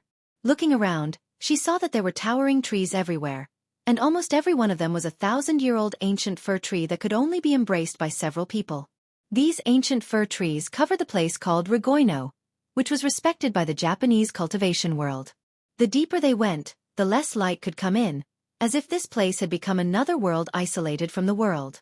These ancient fir trees alone had already made this place feel gloomy and cold, but what made Xueqi feel even more creepy was that there were all kinds of tombstones on both sides of the stone steps. Each tombstone was engraved with a person's name, and almost all of them were in traditional Chinese characters. At a glance, Xueqi saw that there were some famous big shots: Oda Nobunaga, Takeda Shingen, Tokugawa Ieyasu, Toyotomi Hideyoshi, and so on. When Xueqi saw this, she immediately complained in her heart, "Damn it, why did I come here?" Because she had seen the magic of Tachibana Wakako at the Taoist assembly, Xueqi had also read a lot of materials after going back and had a certain understanding of Zhenyan Tantrism. When she saw this scene, she knew that she had gone to Rigoino in a panic. It could be said that Mount Koya was especially divided into Mount Koya and Rigoino. Outside Mount Koya were ordinary monks. Basically, the one with the highest cultivation was the young monk, who was qualified to wear a purple cassock. However, Rigoino was a place where eminent monks practiced hard. Only the strongest monks were qualified to enter. At this time, Xueqi saw that the surroundings were full of yin qi. The light was so dim that she could hardly see her fingers. There were tombstones everywhere on both sides of the stone steps. It was as if she had entered a world of death, and the air was extremely cold. Although there was no one here, Xueqi felt that there was a pair of eyes staring at her from every tombstone, which made her feel a chill in her heart. At this time, if it were anyone else, they might immediately turn around and leave this horrible and gloomy place. There were 100,000 tombstones in Rigoino that had been worshipped here for thousands of years. How could the yin qi gathered here be a joke? However, Xueqi was a stubborn person. She would never turn back until she hit the wall. She made up her mind, gritted her teeth, and walked inside. Along the way, the more Xueqi walked inside, the more spacious and gloomier she saw. After walking along the stone steps for hundreds of meters, Xueqi found that there was a Japanese-style hut on a relatively open land. The hut was black, and the eaves were arched. The roof was covered with black tiles. In front of the hut, there were 2 stone shrines. The shrines were dedicated to 2 gods, namely the immovable Wisdom King and the Kshitigarbha Bodhisattva. Not far from the door of this hut, there was an ancient well. A woman in a kimono and wooden clogs was standing in front of the ancient well, slowly fetching water. When Xueqi saw this woman, she was stunned. Who is this? Why is she here? Is she Masako Tachibana? Well, blue revolving shoes, you're amazing. You've been on the VIP list in 1 day. You're really good. Chapter 622. Xueqi looked at the woman with great vigilance, only to see that she was shaking a wooden wheel. The wooden wheel squeaked as it turned. As the wheel turned, a wooden barrel was pulled up little by little. But to Xueqi's surprise, there was no rope on the wooden wheel. But every time the woman turned the wooden wheel, the barrel in the ancient well would rise a little, as if there was an invisible rope hanging it. After the woman lifted a bucket of water, she turned around and walked back to the room behind her. However, there were 5 holes in the wooden barrel she was carrying. Along the way, almost all the water had leaked out. When she walked to a huge water tank on the side of the hut, the water in the bucket was almost completely leaked. She stood on her tiptoes, lifted the bucket and poured it into the huge water tank, but only a few drops of water were poured in. However, the woman didn't notice it at all. After pouring the water, she immediately carried the bucket back to the side of the ancient well, and then slowly began to draw water again. But what surprised Xueqi the most was that the soil under the water tank was wet. It was obvious that the water tank itself was also leaking. Seeing her repeating this action mechanically, Xueqi felt strange in her heart. She couldn't help thinking to herself, this water tank is as big as a person, and it's so thick that it would take several adult men to wrap their arms around it, but this woman can only draw a few drops of water at a time. Besides, the water tank itself is leaking. Even if a full bucket is poured in, it will leak clean. If I draw water like this, I'm afraid that I won't be able to fill the tank until the end of time. Xueqi watched quietly from the side for a long time. The woman seemed to not notice her existence and kept repeating this action. When Xueqi saw the woman repeat this action for the 50th time, she couldn't help but say, "Why don't you fix the water tank and the wooden barrel with 5 holes before you draw water?" When the woman heard Xueqi's words, she smiled slightly, turned her face, and looked at Xueqi with interest. She asked in very standard Chinese, "Why don't you get rid of all the hostility in your body and talk to me again?" Xueqi saw that the woman looked to be in her 30s, and her skin was smooth and snow-white. She frowned secretly and said, "How could I have hostility all over my body?" The woman smiled faintly and also fell down. "My wooden barrel is also intact." As she spoke, she slowly picked up another bucket of water.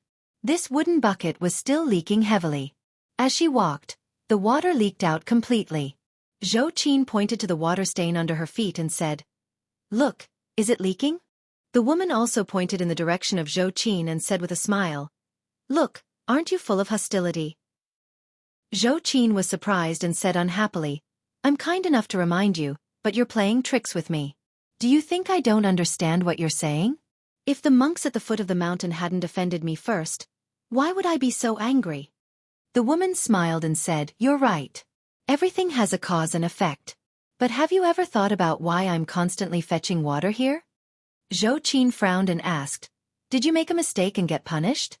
The woman smiled and said, "That's right, I made a big mistake, so I'm punished to use this bucket of 5 leeks to fetch water until the water jar is full."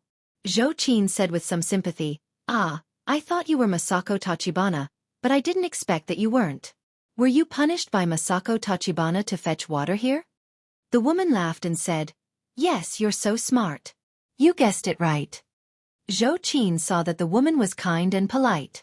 Although she was not very beautiful, her face was gentle, and there was a different kind of tranquility in her movements. The resentment in her heart gradually dissipated a lot. Xueqi said, "You are also very smart. At a glance, you know that I was chased up the mountain. Why didn't you catch me?" The woman smiled and shook her head. "I'm not interested in your business, but the hostility in you is obvious. Look, the souls here are all looking at you." As she said this, She pointed around. Xueqi looked around and saw that the tombstones were standing silently like a forest. There was no sign of a ghost. However, there was an incomparably huge pressure in this silent silence, which made her hair stand on end. Xueqi shivered secretly and asked, I was forced to. Forget it. Let's not talk about this. I want to ask you. Do you know where Masako Tachibana is? I want to see her. The woman stopped fetching water and looked at Xueqi carefully with interest. She asked, What do you want to see her for? Xueqi said, She sent a letter to my master a while ago. Now I'm sending a letter back. The woman laughed and said, I see. I understand. She pointed to a deep and hidden path behind her and said, Go from here and walk another 200 meters inside. You will see a wooden house. That's it. Masako Tachibana is there. Xueqi formed a palm with one hand and thanked her with Taoist etiquette. Then she walked all the way inside. Not long after she left, a little girl came out of the house. The girl was about 13 or 14 years old, with red lips and white teeth. She was very beautiful. It was Tachibana Wakako, who had participated in the Taoist assembly and been beaten to tears by Li Jiandong. Tachibana Wakako stepped on wooden clogs and ran to the woman with small steps. She asked curiously, Grandma, why didn't you show her the wrong way? Why did you tell her where her mother lives? Tachibana Wakako's grandmother lowered her head and smiled slightly. Silly child, she has already gone the wrong way, but how can we let her go the wrong way again? Tachibana Wakako blinked her eyes as if she understood. But she is our enemy. Tachibana Wakako's grandmother laughed and said, There are no eternal enemies, and there are no eternal friends. Tachibana Wakako, you have to remember this sentence. Tachibana Wakako pouted unhappily and said, I don't want to be friends with them. They caused my mother to be scolded so badly by many people, and I was scolded so badly by my mother. I hate them so much. Tachibana Wakako's grandmother shook her head helplessly and said with a smile, More than 10 years ago, I was very good friends with the masters of these people. Alas, I didn't expect it to become like this now. I really didn't expect it. Tachibana Wakako's eyes widened and she asked curiously, Really, Grandma? I've never heard you say that. Who are these people that you are talking about? Are you referring to that hateful Li Jiandong? Tachibana Wakako's grandmother stopped moving and raised her head, as if she was recalling something. She said slowly, I'm talking about Li Jiandong's friend. That little girl named Zi Yuan, she has a very great master called Wang Yuan Shanch. When Tachibana Wakako heard this, she became interested. She supported herself with her hands and sat on the edge of the ancient well. Her legs, which were wearing white horizontal cotton socks, were kicking. She asked with a smile, Grandma, is this Wang Yuanshan your lover? Tachibana Wakako's grandmother couldn't help laughing. She looked at Tachibana Wakako reproachfully and said, You are not allowed to be disrespectful to him. She didn't continue the topic of Tachibana Wakako, but let out a long sigh and said, When I went to Shiyuan Temple in Donggu City, China, to worship the statue of Master Hongfa, I met him by accident. At that time. As Tachibana Wakako's grandmother spoke, she seemed to recall the scene of that year, and she couldn't help showing a gentle expression on her face. She said softly, At that time, he followed me all the way out of Shiyuan Temple and followed me for a long time. At that time, I thought he was a lecher and wanted to drive him away. Unexpectedly, he suddenly told me that although the magic power all over my body looked powerful, it was actually vulnerable. At that time I was proud and arrogant, so I was unwilling to believe him, so I asked him to a place to fight in private. Tachibana Wakako covered her mouth and exclaimed, Grandma, did you lose? Tachibana Wakako's grandmother laughed and said, Yes, I lost miserably. It's really a memory that I can't bear to look back on. Tachibana Wakako suddenly remembered that before she had fought with Li Yundong, she had been really powerful and invincible. But when she had fought with Li Yundong, she had been slapped by his palm. She was so scared that she had lost any reaction and burst into tears. Tachibana Wakako suddenly became unhappy and said, Yes, the last time I fought with Li Yundong, I also lost miserably. I even cried. It's shameful to think about it. Tachibana Wakako's grandmother laughed, touched Tachibana Wakako's black hair, and said with a smile, In fact, when time slowly passes, when everything slowly settles down, you will find that these are actually nothing. They will all become your precious wealth. However, Tachibana Wakako said disapprovingly, but I feel that I wish all of this had never happened. I don't even dare to see my mother now. I hide from her everywhere. Tachibana Wakako's grandmother smiled slightly and said, so that's how it is. I was wondering why you hid here all day long to accompany me. An old woman. Tachibana Wakako giggled. She rolled her eyes, took her hand, and quickly changed the topic. Nonsense. My grandmother is not an old woman. She is young and beautiful. By the way, Grandma, what happened after you lost to Wang Yuanshan? Did you fall in love with him at first sight? The eyes of Tachibana Wakako's grandmother suddenly became extremely soft. She didn't comment and said softly, after I lost, I was convinced and wanted to take him as my teacher, but he insisted on not doing so. But when I asked him why he lost, he refused to tell me. So I kept pestering him and followed him for more than 2 months. As she spoke, she fell into that period of memories for a moment. The smile on her face became more and more gentle and sweet. After a long time she said, it's a pity that he refused to accept me. Maybe it's because I'm the goddess of Regoino. But in the end, when I left, he handed me this barrel and said to me, when you use this barrel to fill a huge and leaky water tank, you will understand why you lost to me. Tachibana Wakako let out an ah and suddenly said, so that's how it is. Grandma, why have you been fetching water here for more than 10 years? But this barrel and tank are both leaky, so it's impossible to fill them up. Tachibana Wakako's grandmother sighed and said, yes, for the past 10 years, I've been using this bucket to fetch water, but I've never been able to fill the water tank. Not to mention filling it up, I can't even fill half of it. Alas! Tachibana Wakako pouted and said, Grandma, I think Wang Yuanshan is playing tricks on you. This is simply impossible.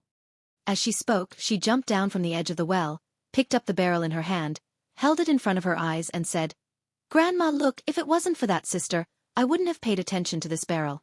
There are so many holes in it. 1, 2, 3, 4, 5. Wow, there are 5 holes. There are also holes on the side, and the most important thing is that there are also 2 holes at the bottom. If you use this kind of wooden barrel to fetch water, of course, you can't get water. Tachibana Wakako said with a serious face. Although I don't like that sister just now, she is right. Why don't you mend the 5 leaky bucket and the water tank? This sentence is very reasonable. Tachibana Wakako's grandmother smiled and said, where is the reason? Well, this morning, I saw on Weibo that there were children waiting for an update. I waited until after 5 o'clock. I was really ashamed. Although there were a lot of things to do and I was unable to explode, I felt that it was not good to let the readers wait for the update. I, Tang, sincerely apologize to all my readers, and to the reader who waited until 5:30 a.m. to be bitten by a mosquito. In the future, I will try my best to update a chapter in the morning or at noon and advance the update time.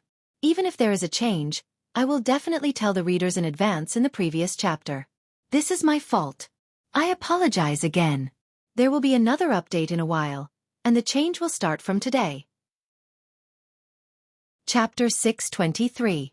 Tachibana Wakako said innocently, mend the bucket and the water tank, and you can quickly fill the tank with water, and then you can go out. Isn't it uncomfortable to stay in this place all day? You've been here for more than 10 years. Tachibana Masako's grandmother laughed and said, it's been more than 10 years. Do you still care about this? Lord Yuanshan asked me to fetch water. He must be testing my willpower and endurance.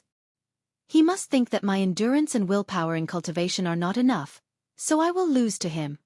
Tachibana Wakako said angrily, nonsense. He must be playing tricks on you.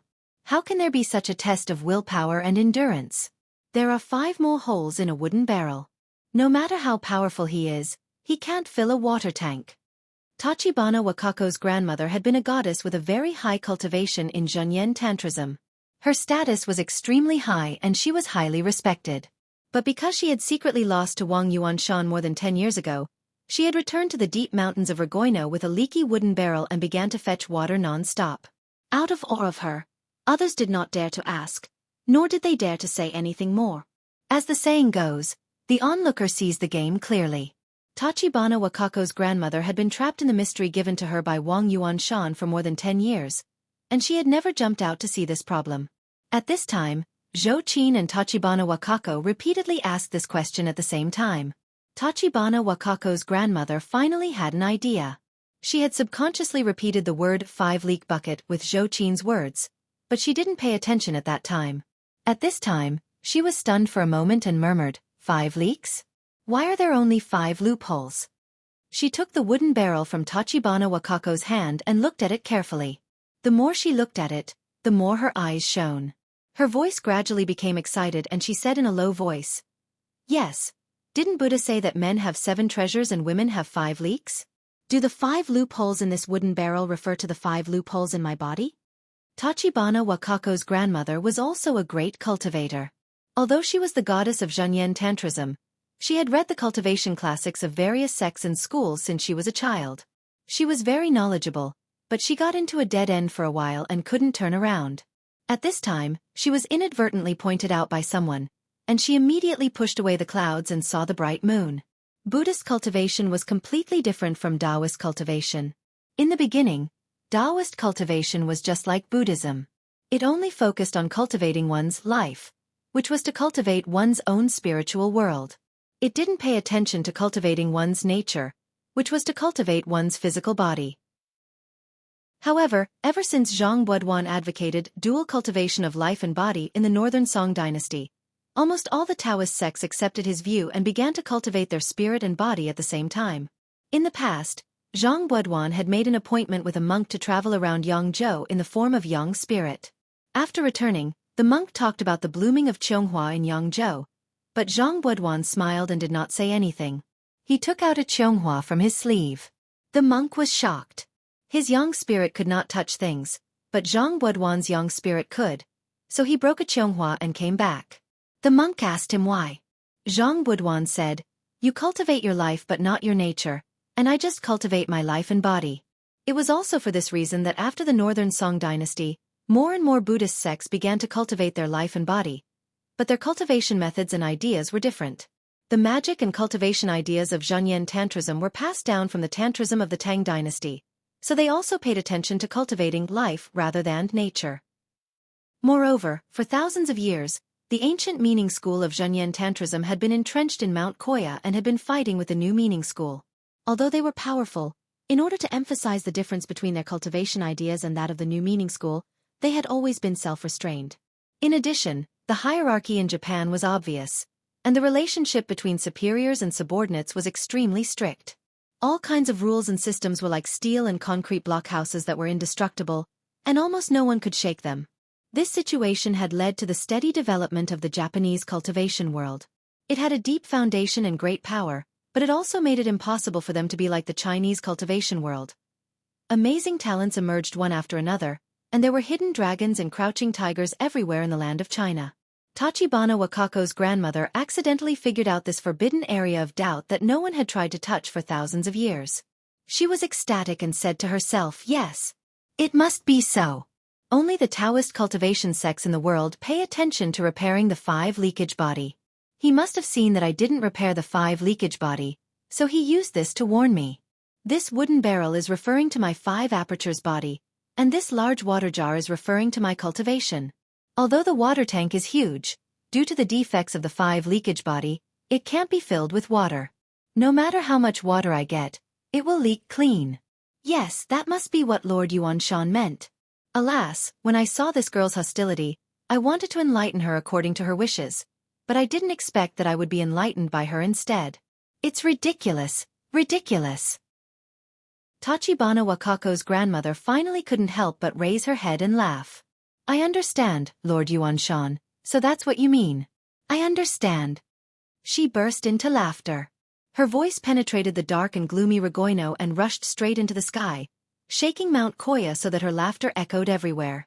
The mountains shook and thousands of birds came out of the forest. Xueqi didn't know that her inadvertent words had actually enlightened a goddess of Zhenyan Tantrism, who had been cultivating in seclusion. She didn't know what would happen after she enlightened Tachibana Wakako's grandmother. Xueqi walked all the way in the direction pointed by Tachibana Wakako's grandmother. Sure enough, after walking for 200 meters, she saw a black tile and white wall in front of her. Inside the wall was a maple tree. Although it was in the cold season between spring and winter, This maple tree had a fiery red leaf.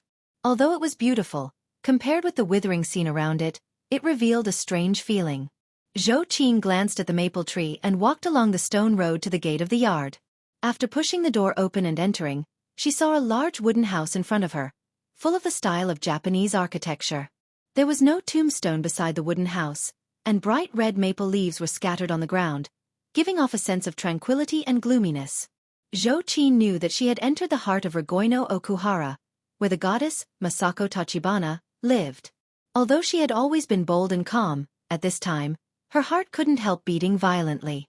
At this moment, a leisurely woman's voice came from the wooden house, also in very standard Chinese. Just now you were extremely bold. Why are you as timid as a mouse now? Xueqi's heart trembled. She took a deep breath and quickly adjusted her mind. After stabilizing her emotions, she was neither humble nor arrogant, and walked inside unhurriedly. After walking up a few wooden stairs, she came to the door and saw a woman in a white witch costume with a red belt around her waist kneeling on the tatami, elegantly making tea. Next to her sat an old monk in a red and white cassock. The old monk had a solemn face and was holding a string of prayer beads in his hand. He was looking at his nose and his nose at his heart, chanting scriptures in a low voice. It seemed that he had turned a deaf ear to Xueqi's arrival. In front of the tatami, Xueqi was about to step forward. Masako Tachibana, who was wearing a white witch costume, did not raise her head and said slowly, "Please take off your shoes and come in." Xueqi saw that Masako Tachibana's appearance was almost the same as that of Tachibana Wakako. She was very beautiful. When she was making tea, her every move was worthy of the word elegant. Her whole body was flowing with elegant and artistic aura. At this moment, she seemed to be more like an elegant and beautiful tea lady than a famous goddess. When beauties met each other, there would always be sparks and waves in the dark, especially when the two beauties were hostile to each other. Xueqi saw that although Masako Tachibana was elegant and dignified, her tone of voice revealed a condescending aura, which made her feel very uncomfortable and her heart was full of knots. Xueqi frowned secretly. She didn't want to give in according to Masako Tachibana's words, so she stood at the door and said, "I just came to deliver a letter, and I don't need to go in." At this time, Masako Tachibana raised her head and looked at Xueqi leisurely. She smiled slightly and said, "Oh? Show me the letter." Xueqi also smiled slightly. She raised her hand and threw the letter in her hand at Masako Tachibana. The letter was controlled by her zhenqi to fly in the air and quickly flew toward Masako Tachibana's face. Masako Tachibana raised her hand, and the letter stopped in front of her. She smiled and said, "Is this how you send letters? Is this your etiquette?" Xueqi also smiled and said, "This is how you sent letters at the beginning, so I will return it to you like this." Masako Tachibana frowned slightly and did not continue to pester Xueqi. She picked up the envelope and saw that it was the simplest ordinary envelope. There was no word on it, and it was not even sealed. It was not solemn at all. She could not help but frown deeper. When she opened the letter inside and glanced at it, she saw 6 murderous cursive characters leaping out of it. The murderous aura contained in these 6 characters was aggressive, like a longbow that was ready to be shot, like a sharp sword that would be unsheathed at any time. Even the red-robed monk beside him couldn't help opening his eyes slightly and glancing at the letter. But he just glanced at it and soon closed his eyes again. Masako Tachibana looked at the reply in front of her meaningfully and laughed. There was anger in her laughter. Good words, good momentum. He is indeed a master who defeated Tachibana Wakako. I really want to meet him right away. As she said this, she raised her head and said to Xueqi, "Who are you to him?" Xueqi said, "I'm his disciple."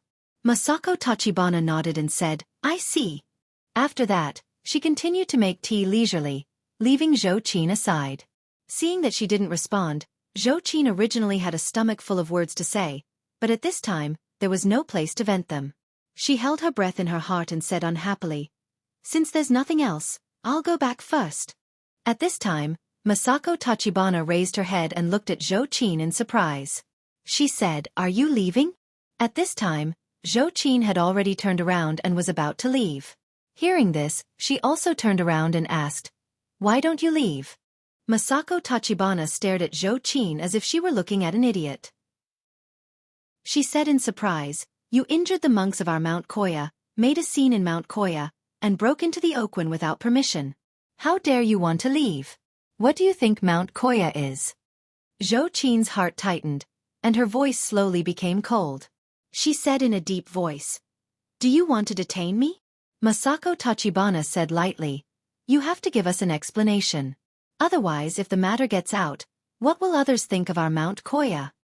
Xueqi sneered and said, "It's you who are disrespectful and rude." Masako Tachibana also said coldly, "Then can you do such a cruel thing?"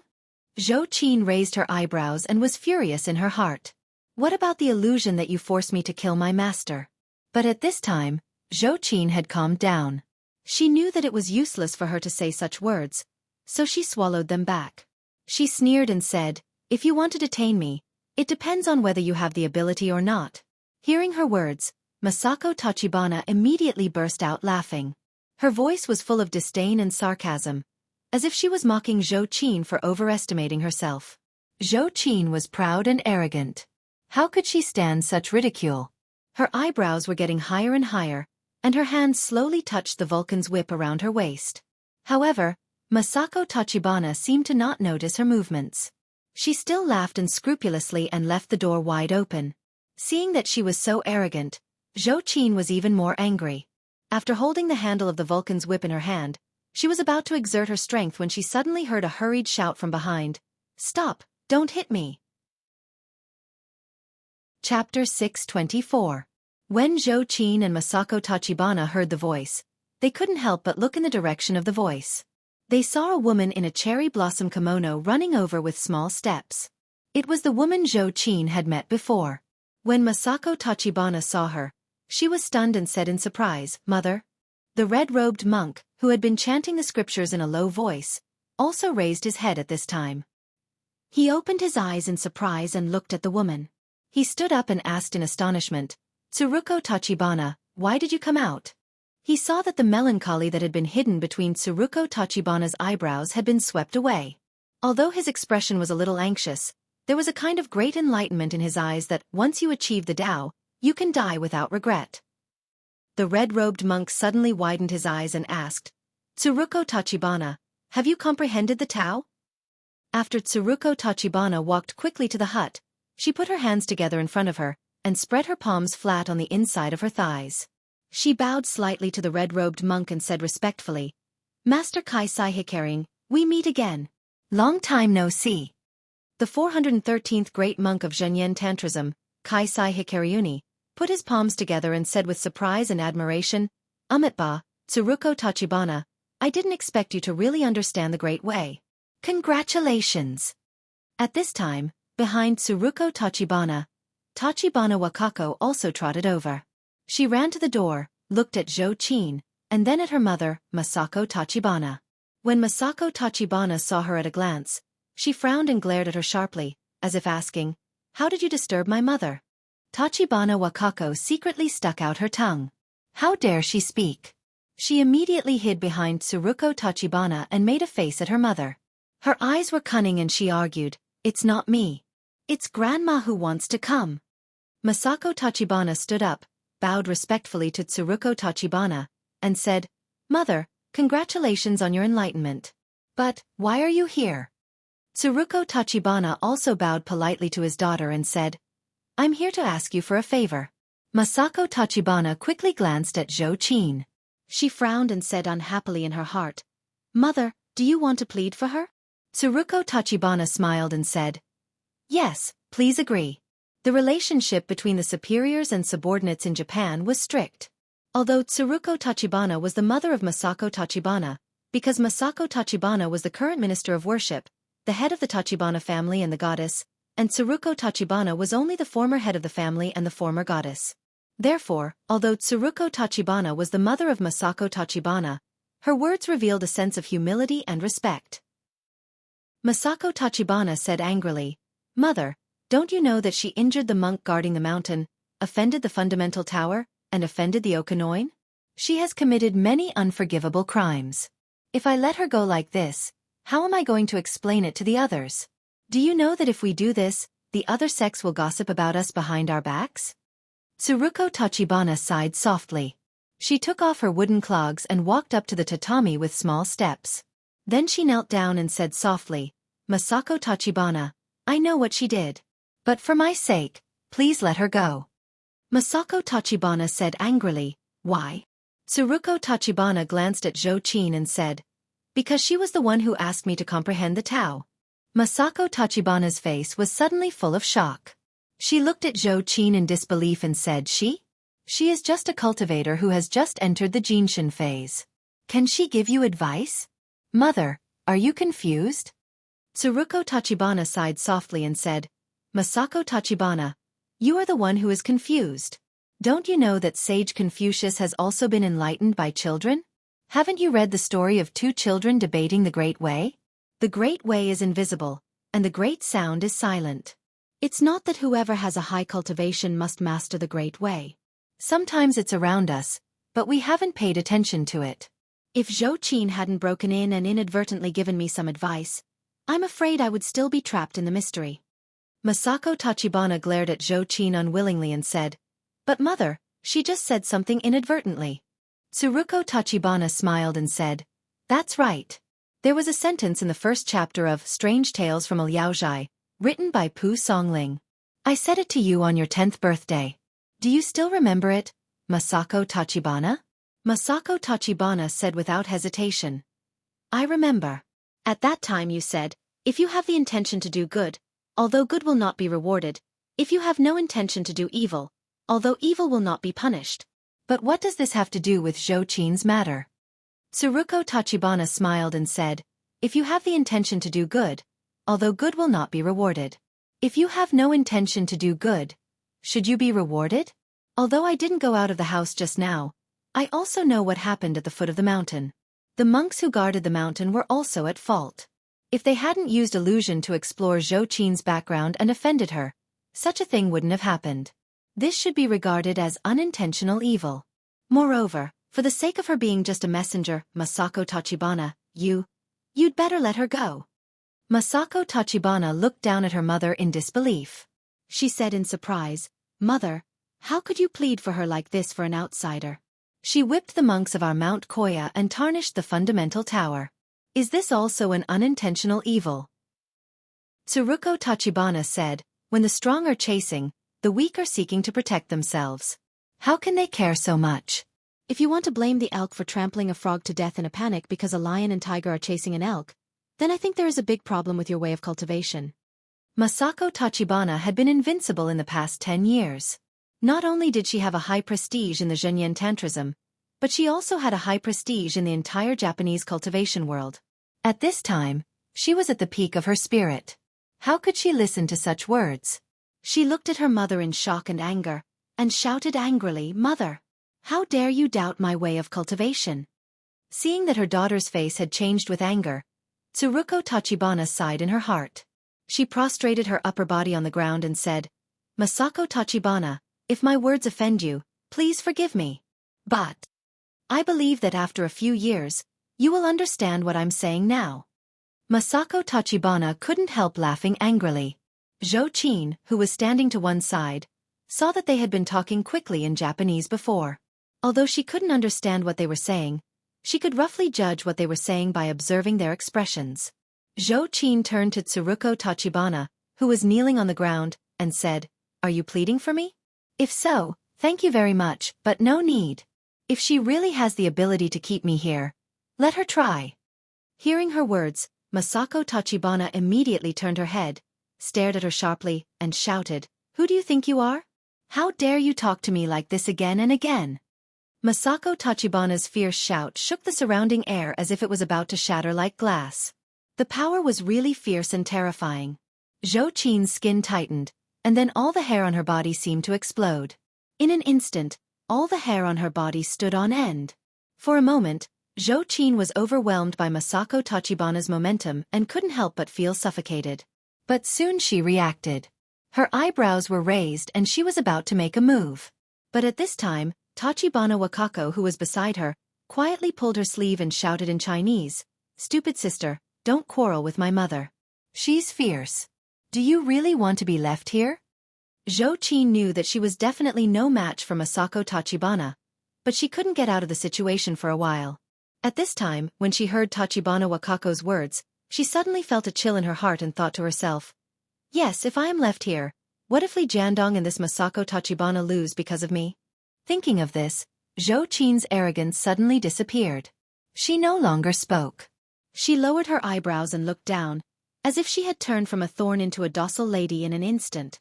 At this time, Tsuruko Tachibana sighed softly and said, Masako Tachibana, I know what you're thinking. You want to detain her. When you fight with Li Jiandong, you want to distract him and take advantage of him. When did our Mount Koya become so useless? Masako Tachibana had heard Tsuruko Tachibana talk about Li Jiandong several times. She finally couldn't help but be furious. She turned her head and shouted at Tachibana Wakako. Did you tell her these things? Tachibana Wakako quickly waved her hands hard and said, No, I just told Grandma what I saw and heard when I went down the mountain. Tsuruko Tachibana sighed softly and said, It's not what Tachibana Wakako said. Don't think that I don't know anything because I haven't left there for more than 10 years. Masako Tachibana, I'm not so old that I'm dizzy. Masako Tachibana said angrily, Will I take advantage of Li Jiandong? Mother, you have to have a limit if you look down on me. Do you think it's easy for me to support the ancient meaning school for more than 10 years? If I don't have an explanation for this matter, do you know how much trouble I will be in?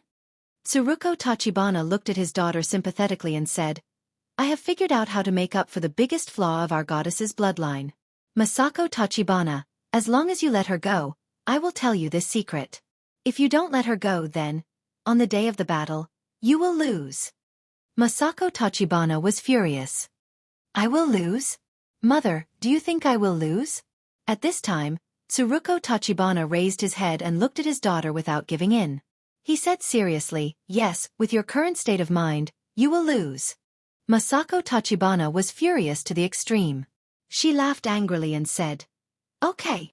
For your sake, I'll let her go back. In a few days, I will defeat him in front of all the people in the Japanese cultivation world and let you know whether I will lose or not.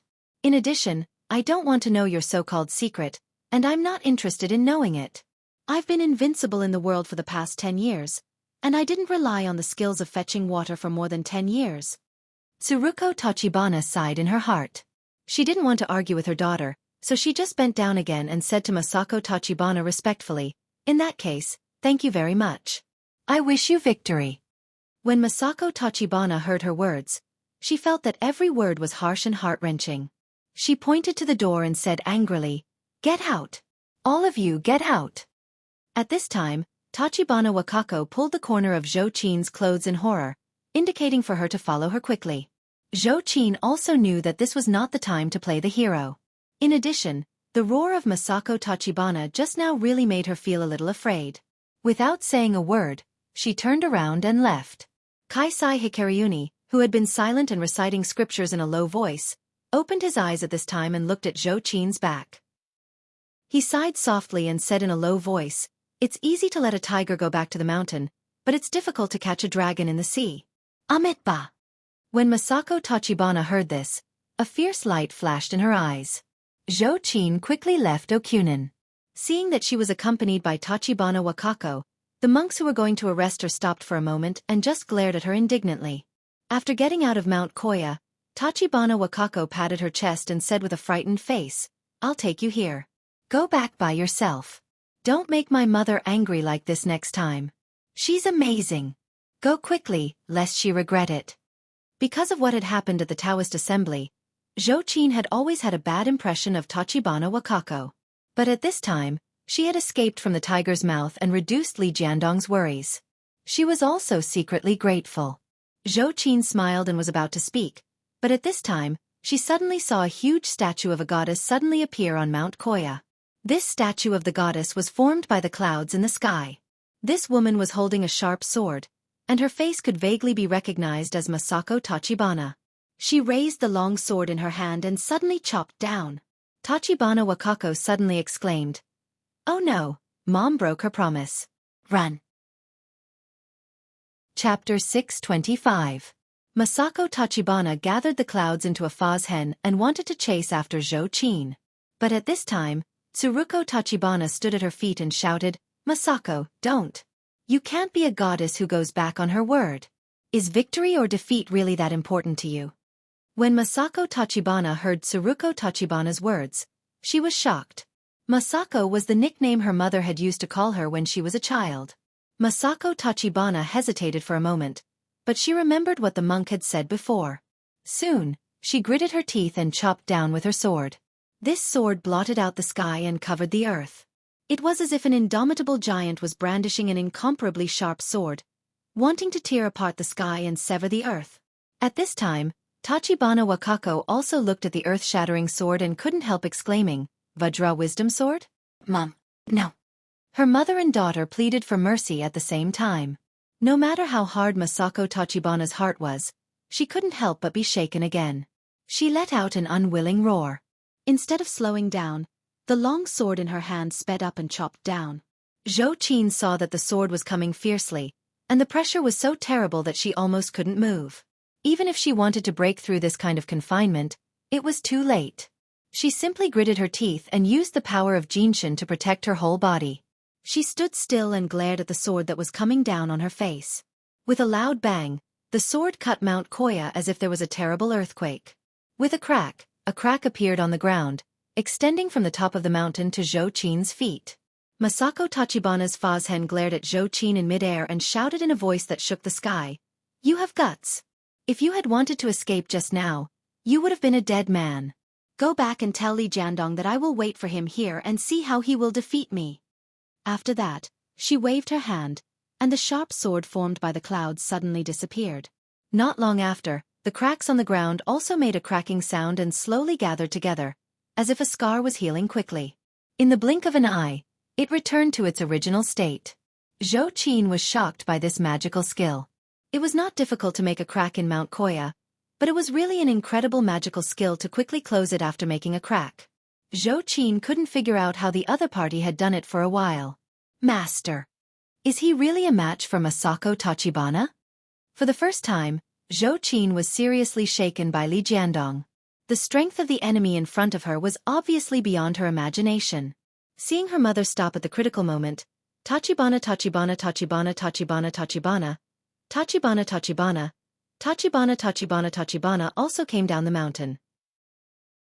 Just as Tsuruko Tachibana kept urging him, Tsuruko Tachibana also came down the mountain at this time.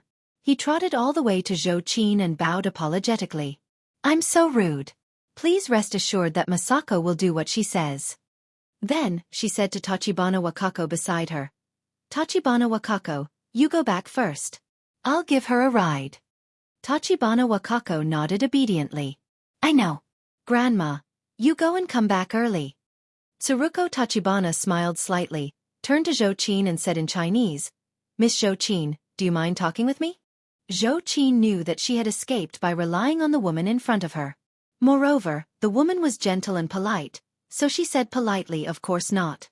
Tsuruko Tachibana smiled softly. She walked forward with very small steps. She kept her head down, as if there was something she couldn't say in her chest. After a long time, she suddenly asked in a low voice, "Do you know Wang Yuanshan?" Wang Yuanshan? Although Xueqi had not cultivated for a long time, this was a well-known name. She nodded and said, "Yes, why? You know him too." Tsuruko Tachibana smiled and told her about her acquaintance with him. Then she asked with concern and hope, "Do you know where he is now?" Xueqi's eyes flashed as she looked at Tsuruko Tachibana in front of her. Although she was a grandmother, her appearance was no different from that of a 30-year-old woman. She was not very beautiful, but her whole body revealed the unique gentleness of a Japanese woman. In particular, it was obvious that she, like herself, loved an unreachable man deeply. This made Xueqi feel a little sad for a while. She sighed softly and said, "Wang Yuanshan. He has ascended and become an immortal." "What?" Tsuruko Tachibana trembled slightly and cried out in disbelief, "Is he dead?" Xueqi shook her head and said, "No, he just started another life in the immortal world."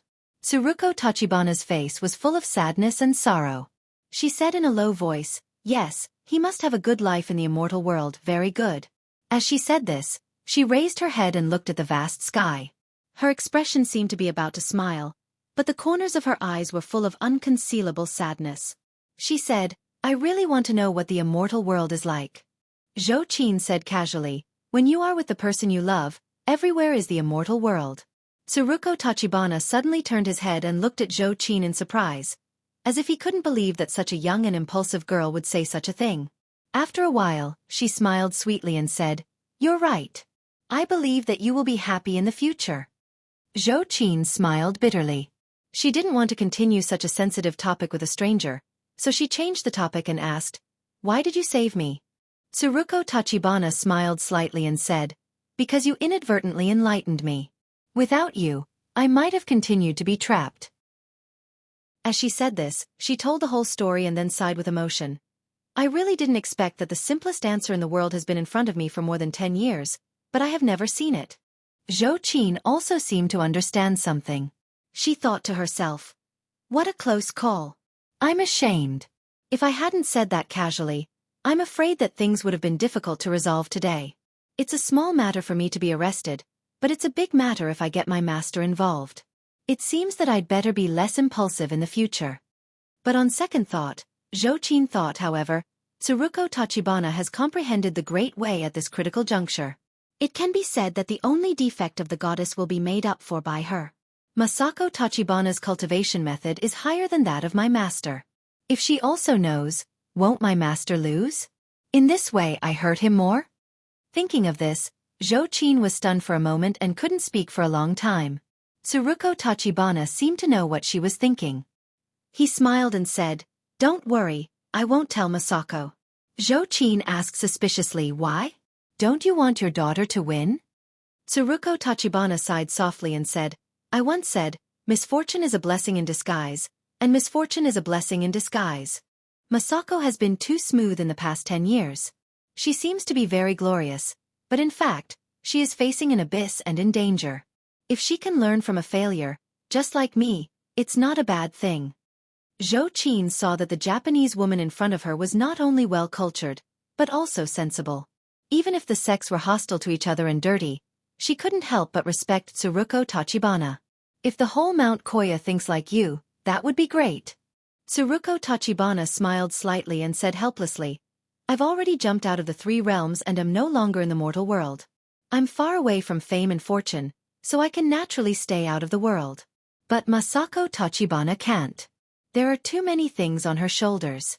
She is also forced to do so." Zhou Qin snorted coldly and said, "Even so, can you use despicable means to steal our Medicine King tripod and threaten my master?" Tsuruko Tachibana was stunned. "What's going on?" Zhou Qin told him what had happened. Tsuruko Tachibana was stunned and frowned slightly. She whispered to herself, "How did Mount Koya become like this in the past 10 years? It shouldn't be." Tsuruko Tachibana said to Zhou Qin, "Anyway, I still ask you to tell your master Li Yundong that if he wins in the future, please show mercy. Masako Tachibana is just a person in Jianghu, and she can't help it." Zhou Qin let out a long sigh and said, "Then go back and ask your daughter. Ask her if she will show mercy if my master loses." This sentence stunned Tsuruko Tachibana. No one knew her daughter better than her mother. She smiled helplessly and said, "I see. Miss Zhou Qin, I'll send you herb. I hope that the next time we meet, we won't make such a big fuss again." Zhou Qin nodded, thanked Tsuruko Tachibana again, and turned to leave Mount Koya. When Zhou Qin left, she did not choose to take any transportation. Instead, she chose to fly back to her home in Tiannan City. As soon as she got home, she saw the little foxes in the room surrounding the TV. Su Chan saw Zhou Qin at a glance and immediately laughed. "Sister Zhou Qin, you're back? How's it going? Has the letter been delivered?" Zhou Qin thought of her trip to Mount Koya. What had happened really made her sigh with emotion. She sighed softly and said, "It's a long story."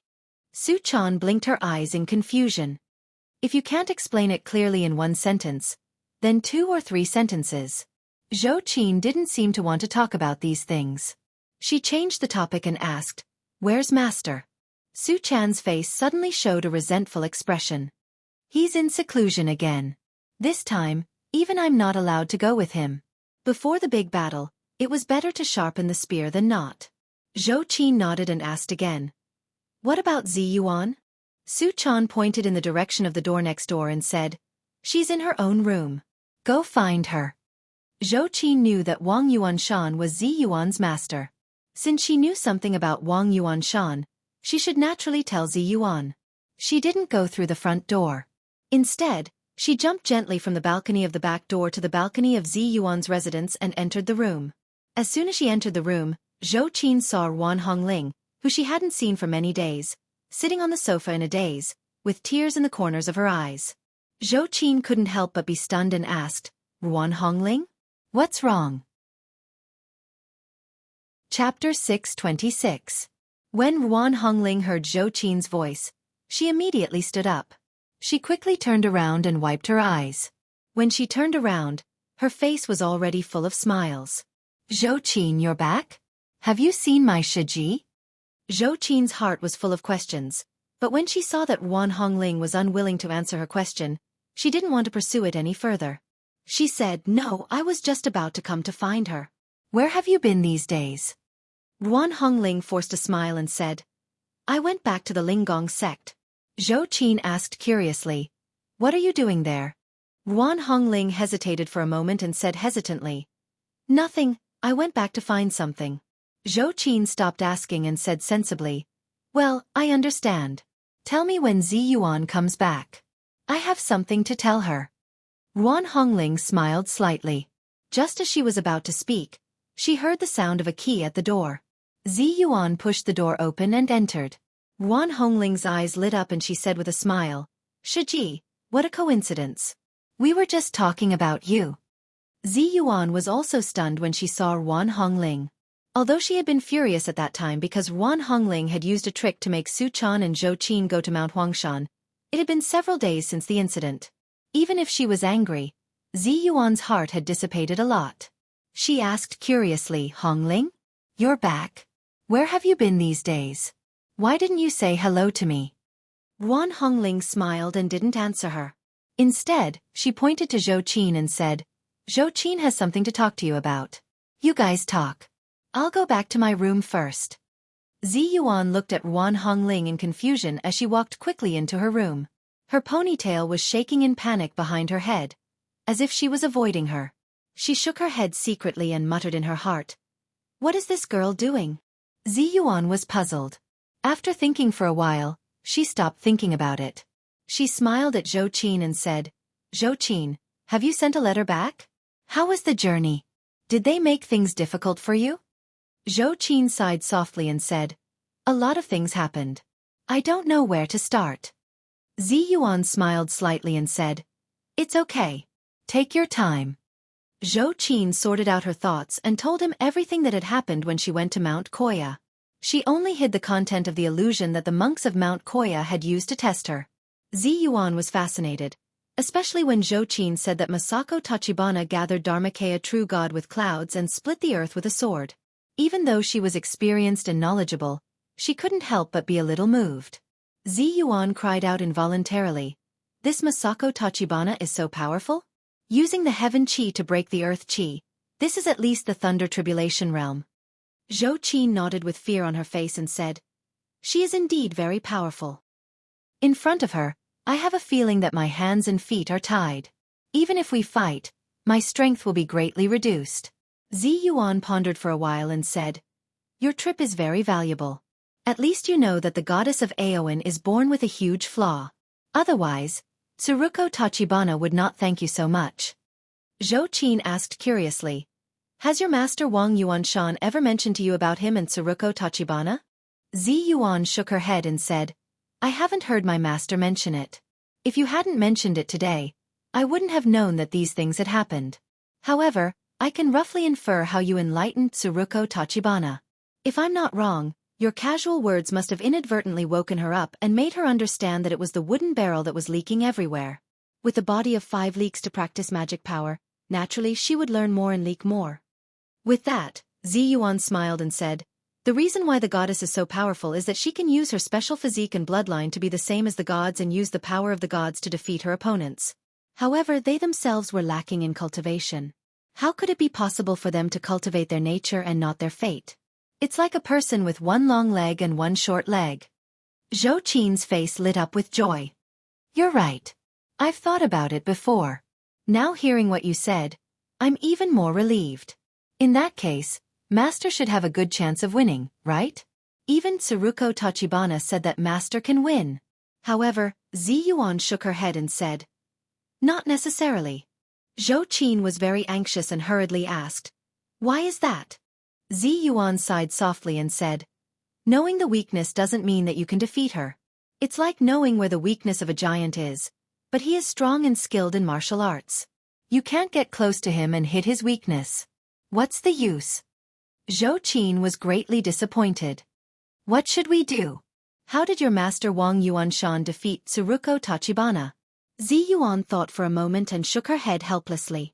I don't know. Zhou Qin bit her lip and said decisively, no, I have to tell master about it immediately. Zi Yuan immediately said no. You can't say it. Zhou Qin's eyes widened. Why not? Zi Yuan said with a serious face. Now Li Jiandong is cultivating in seclusion. If you disturb him and tell him about this, although on the surface, it seems to be beneficial to Li Jiandong and let him know the shortcomings and flaws of Masako Tachibana, in fact, there is still no answer to how to attack this shortcoming and flaw. Then Li Jiandong's mind will definitely be shaken, and he will not be able to concentrate on the way of cultivation when he is in seclusion. Instead, he will spend unnecessary time thinking about how to find out the flaws of Masako Tachibana. Zhou Qin said anxiously, but the most important thing at present is to defeat Masako Tachibana. What's wrong with studying your opponent? However, Zi Yuan laughed and said, Zhou Qin, you are wrong. Our only opponent will always be ourselves. The most important thing is to strengthen yourself. Studying your opponent will only lead you into a narrow dead end. Don't think that Masako Tachibana is the most terrible enemy in the world. Enemies were endless, and there would always be opponents who were stronger than you. Do you think that Mount Koya is the strongest religious force in Japan? You are wrong. Zhou Qin was shocked. Is there a force more powerful than Zhenyan Tantrism? Zi Yuan nodded and said with a smile. Yes, as far as Buddhism is concerned, Zhenyan Tantrism is only ranked second in Japan. The number one Buddhism force in Japan is the Pure Land sect. Zhou Qin was tongue-tied. Pure Land sect? Isn't this a branch of Buddhism in China? Zi Yuan nodded slightly. Yes, the Pure Land sect is similar to Zhenyan Tantrism. They are both schools of Buddhism in the Central Plains that took root in Japan. Moreover, what's different from Zhenyan Tantrism is that the Pure Land sect is often active in the forefront of Japanese history. Even in the most active period of the Warring States period, the Wish Temple, the base camp of the Pure Land sect, even privately trained and stored a large number of monk soldiers. At that time, in order to win over the Pure Land sect, all kinds of political transactions and even marriages were carried out with it. Hearing this, Zhou Qin was stunned. Monks also get married? Zi Yuan said with a smile. Yes, some monks of the Pure Land sect can get married and have children. Zhou Qin couldn't help laughing. Are there people who believe in these flowery monks? However, Zi Yuan said, don't underestimate them. The monk soldiers of the Pure Land sect were famous all over the world. It was common for them to recite Buddhist scriptures and raise their sabers to kill people. Even a famous person like Takeda Shingen has to curry favor with them. After thousands of years, the power of the Pure Land sect has long penetrated into every corner of Japan. Zhou Qin sighed and said, when I met those monks in Mount Koya, I already felt that some of them were so strong that they were abnormal. But I didn't expect that there were cultivators in Japan who were even more abnormal than them. Zi Yuan smiled slightly and said, because there are too many schools of Zhenyan Tantrism and it is too complicated. The ancient meaning school and the new meaning school often fight endlessly, so the organization of the sect is relatively loose. On the other hand, the Pure Land sect is much stricter. Moreover, this sect has been secretly training an extremely secretive troop of monk soldiers in the Wish Temple. This troop of monk soldiers has been preserved since the Warring States period. In the world of cultivation, there is no sect that has such a disciplined and aggressive cultivation army. Zhou Qin sighed and said, I've learned a lot. Fortunately, the place where the letter was sent this time was not the Wish Temple of the Pure Land sect. Zi Yuan laughed and said, however, if you think that the Pure Land sect is the most powerful cultivation sect in Japan, then you are wrong again. Zhou Qin was shocked. Is there a cultivation sect stronger than the Pure Land sect? Zi Yuan said yes. The number one power in the cultivation world of Japan is neither the Zhenyan Tantrism nor the Pure Land sect, but the national religion of Japan, the Shintoism. In Japan, almost all Japanese people believe in Shintoism. According to tradition, a few days after a Japanese child is born, he will be taken to the shrine by his parents to worship the gods of Shintoism. In Japan, there are 82,000 shrines. These shrines are the sites of Shintoism. There are 96 million Japanese who believe in Buddhism, and more than 100 million who believe in Shintoism. Although the difference in numbers is not big, because many people believe in Buddhism and Shintoism, the number of Shintoism believers is actually far more than that.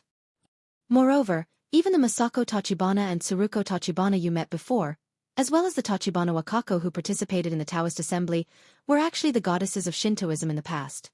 However, due to the exclusion and struggle of the factions, they finally chose to merge with the Zhenyan Tantrism. Xueqi's hair stood on end when she heard this. She asked subconsciously, on the day of the battle, will the Pure Land sect and the Shintoism sect also go? Ziyuan nodded slowly. That's right. That day is the day when all the major schools of Zhenyan Tantrism are elected for the position of chief executive.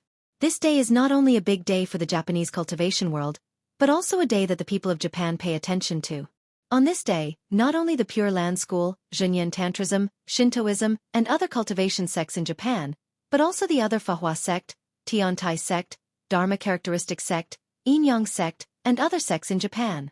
Xueqi was speechless when she heard this. She had thought that Zhenyan Tantrism was already a top sect in the cultivation world of Japan, but she didn't expect that there would always be strong people. Zhenyan Tantrism was just the tip of the iceberg in the cultivation world of Japan. If a small country like Japan was like this, what about China? Xueqi couldn't help looking out of the window. For a moment, worry climbed up her brows. How many cultivation sects are hidden in the land of Shenzhou that I don't know? How many masters are hidden? Can he cope with the day when master fights with him? Chapter 627. While Xueqi and Ziyuan were secretly worried about Li Yundong, Li Yundong was in the final closed-door cultivation in Mount Tianlong. What is a Jinshin fighting method? What are the characteristics of a Jinshin fighting method? Why can't I always understand the trick of a Jinshin fighting method? These questions had always been lingering in Li Yundong's mind. Even if he was meditating in the secret room of the Fox Zen School, he still couldn't figure out the real answer. Li Yundong woke up from his deep meditation. He let out a long breath, and a stream of white qi sprayed on the wall in front of him like a sharp arrow, and then dispersed in all directions. Li Yundong sighed softly, and there was a hint of melancholy between his eyebrows. Today was the 6th day of his meditation, but he still couldn't figure out what a Jinshin fighting method was. This body can't do anything outside? What does this mean in a Jinshin fighting method? Li Yundong stood up and looked at the scattered white qi lingering on the wall in front of him. The words carved by the mystical silver fox with her fingers looked particularly mysterious and deep under the lingering qi mist. Li Yundong looked at the heavenly Jindan technique and stared at the content of the 9th turn. He smiled helplessly and said, Mystical Silver Fox, Senior, if you know what a real Jinshin fighting method is, why don't you tell me? What do you think? Li Yundong said to the wall with a bit of self-mockery. In the past half a year, it could be said that he had been successful in both cultivation and fighting methods. He had never been like this, stuck at this juncture and blocked by an invisible film. He had obviously reached the Jinshin phase, but he had never been able to master the fighting skills that matched it. For Li Yundong, this was something he couldn't accept. However, when it came to cultivation, haste made waste. The more anxious Li Yundong was, the farther he found that he seemed to be from the answer. Even when he was meditating, his cultivation was regressing. It was also for this reason that Li Yundong didn't dare to practice hard anymore. He temporarily put aside the problem he was thinking hard about. Instead, he looked at the words carved by the mystical silver fox and reached out his hand curiously to touch the hard granite wall. He thought to himself, I really don't know how the mystical silver fox carved words on such a hard wall at first. Thinking of this, Li Yundong pressed his finger on a relatively flat stone surface. With a little force, he put his index and middle fingers together and dug down. At this time, Li Yundong had already entered the Jinshin phase. As soon as he exerted his strength, his fingers were like steel knives, scratching the stone surface with a clanging sound. However, Li Yundong saw that his fingers could only scratch white marks on the stone surface and could not carve any words on it, so he increased his strength and exerted force with his fingers. This time, Li Yundong immediately dug out a piece of granite from the stone's surface, which was neither too big nor too small. The granite was as hard as steel. Li Yundong used the strength of his bare hands to forcefully dig out a stone from a rock without cracks. This kind of fierce strength was really frightening, but Li Yundong looked at the stone in his hand and frowned. He knew that he had to dig out a piece of stone from the smooth granite. Although it looked shocking, it was really a piece of cake compared to the writing on the stone surface of the mystical silver fox. Li Yundong used his bare hands to dig out the stone, which was just the most hard and fierce kung fu. However, the mystical silver fox used her bare hands to write on the stone surface, which was a combination of hard and soft kung fu. How could she control her own strength so that the hard stone would not be broken by force? This required the most yin and soft strength. Li Yundong naturally knew this truth, but after he had cultivated with Su Chan, there was more or less some yin qi in his body. Do I have to use yin qi to write on the stone surface? Li Yundong's heart skipped a beat, and he mobilized the yin qi in his body to carve words on the stone surface. But this time, Li Yundong found that he couldn't even move the stone. He knew that because he paid too much attention to yin qi, he didn't have enough yang qi. He only had soft strength but no strength. Li Yundong immediately smiled bitterly, shook his head, and said, "It's not easy to combine strength and softness and advance both yin and yang." Li Yundong raised his head and looked at the carved words on the wall. He was a little depressed in his heart. He had no choice but to turn around and leave the stone room. He simply went to the Taoist temple where the Fox Zen school used to be. While breathing the fresh air in the mountain, he relaxed his mood. At this time, there were quite a lot of tourists in Mount Tianlong. Li Yundong mixed in the crowd and followed the tourists to look around. It seemed that he was looking at flowers casually, but in fact, he was always thinking about the problem of carving words on the wall in his mind. The reason why the mystical silver fox could do it was because she was a great cultivator. But logically speaking, even if the mystical silver fox was a master in the golden immortal realm, there was no reason for her Jinshin realm to be so much worse than that of the mystical silver fox. Could it be that there were other mysteries? Li Yundong thought all the way, and before he knew it, he had arrived at the former residence of Lu Yi. Li Yundong pushed the door open and entered. He saw that the furnishings in the room were the same as before, but the table was covered with a faint layer of dust. Li Yundong looked around the room casually, then sat down at the desk in the room. He nestled in the wooden chair, raised his head, closed his eyes, and thought deeply about the doubts in his heart. But after thinking for a while, Li Yundong still couldn't figure it out.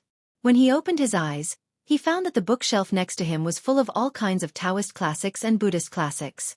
Li Yundong was bored, so he picked up a Buddhist scripture and read it quickly. Almost all of the Buddhist scriptures were short stories full of philosophy. They were short and concise, making people think deeply. At first, Li Yundong was a little dispirited, but as he read on, he became a little fascinated. Especially when he saw one of the stories, his heart suddenly moved. The story was that once when Zen Master Yin Feng of Mount Wutai was pushing a cart to carry things, he happened to meet Zen Master Mazu, who was sitting with his feet stretched out and resting. Zen Master Yin Feng asked Zen Master Mazu to retract his feet and make way for him, but Zen Master Mazu said stiffly, "I will only stretch out and not retreat." Zen Master Yin Feng was not willing to be outdone and said, "Then, I will only advance and not retreat." The two of them were in a stalemate. In the end, Zen Master Yin Feng pushed the cart forward regardless of everything. As a result, he ran over Zen Master Mazu's foot. When Zen Master Mazu returned to the temple, he immediately went to the hall to preach, holding an axe in his hand. Zen Master Mazu said to the people gathered in the temple, "Who ran over my foot just now? Come out." Zen Master Yin Feng walked quickly to Mazu and stretched out his neck without fear. However, Zen Master Mazu put down the axe and said gently, "You have no hesitation about your future. You can walk freely in the boundless world." Zen Master Yin Feng retracted his neck, knelt down to Zen Master Mazu, and then bowed and retreated. Zen Master Mazu praised him again. Being able to advance and retreat is a real magical item. The last sentence of the story suddenly made Li Yundong sit up straight. He covered his book with his hands, and his eyes flickered, as if he had learned something. This story is about a person who can be flexible and can advance and retreat is a truly great person. But what does it mean when it comes to cultivation? With my current cultivation, Isn't it that I can advance and not retreat? That I can be hard but not soft, and that I can be young but not in? Li Yundong put down the book in his hand and quickly paced around the room. He muttered to himself like a crazy demon, so, how can I be hard and soft, in and yang, advance and retreat?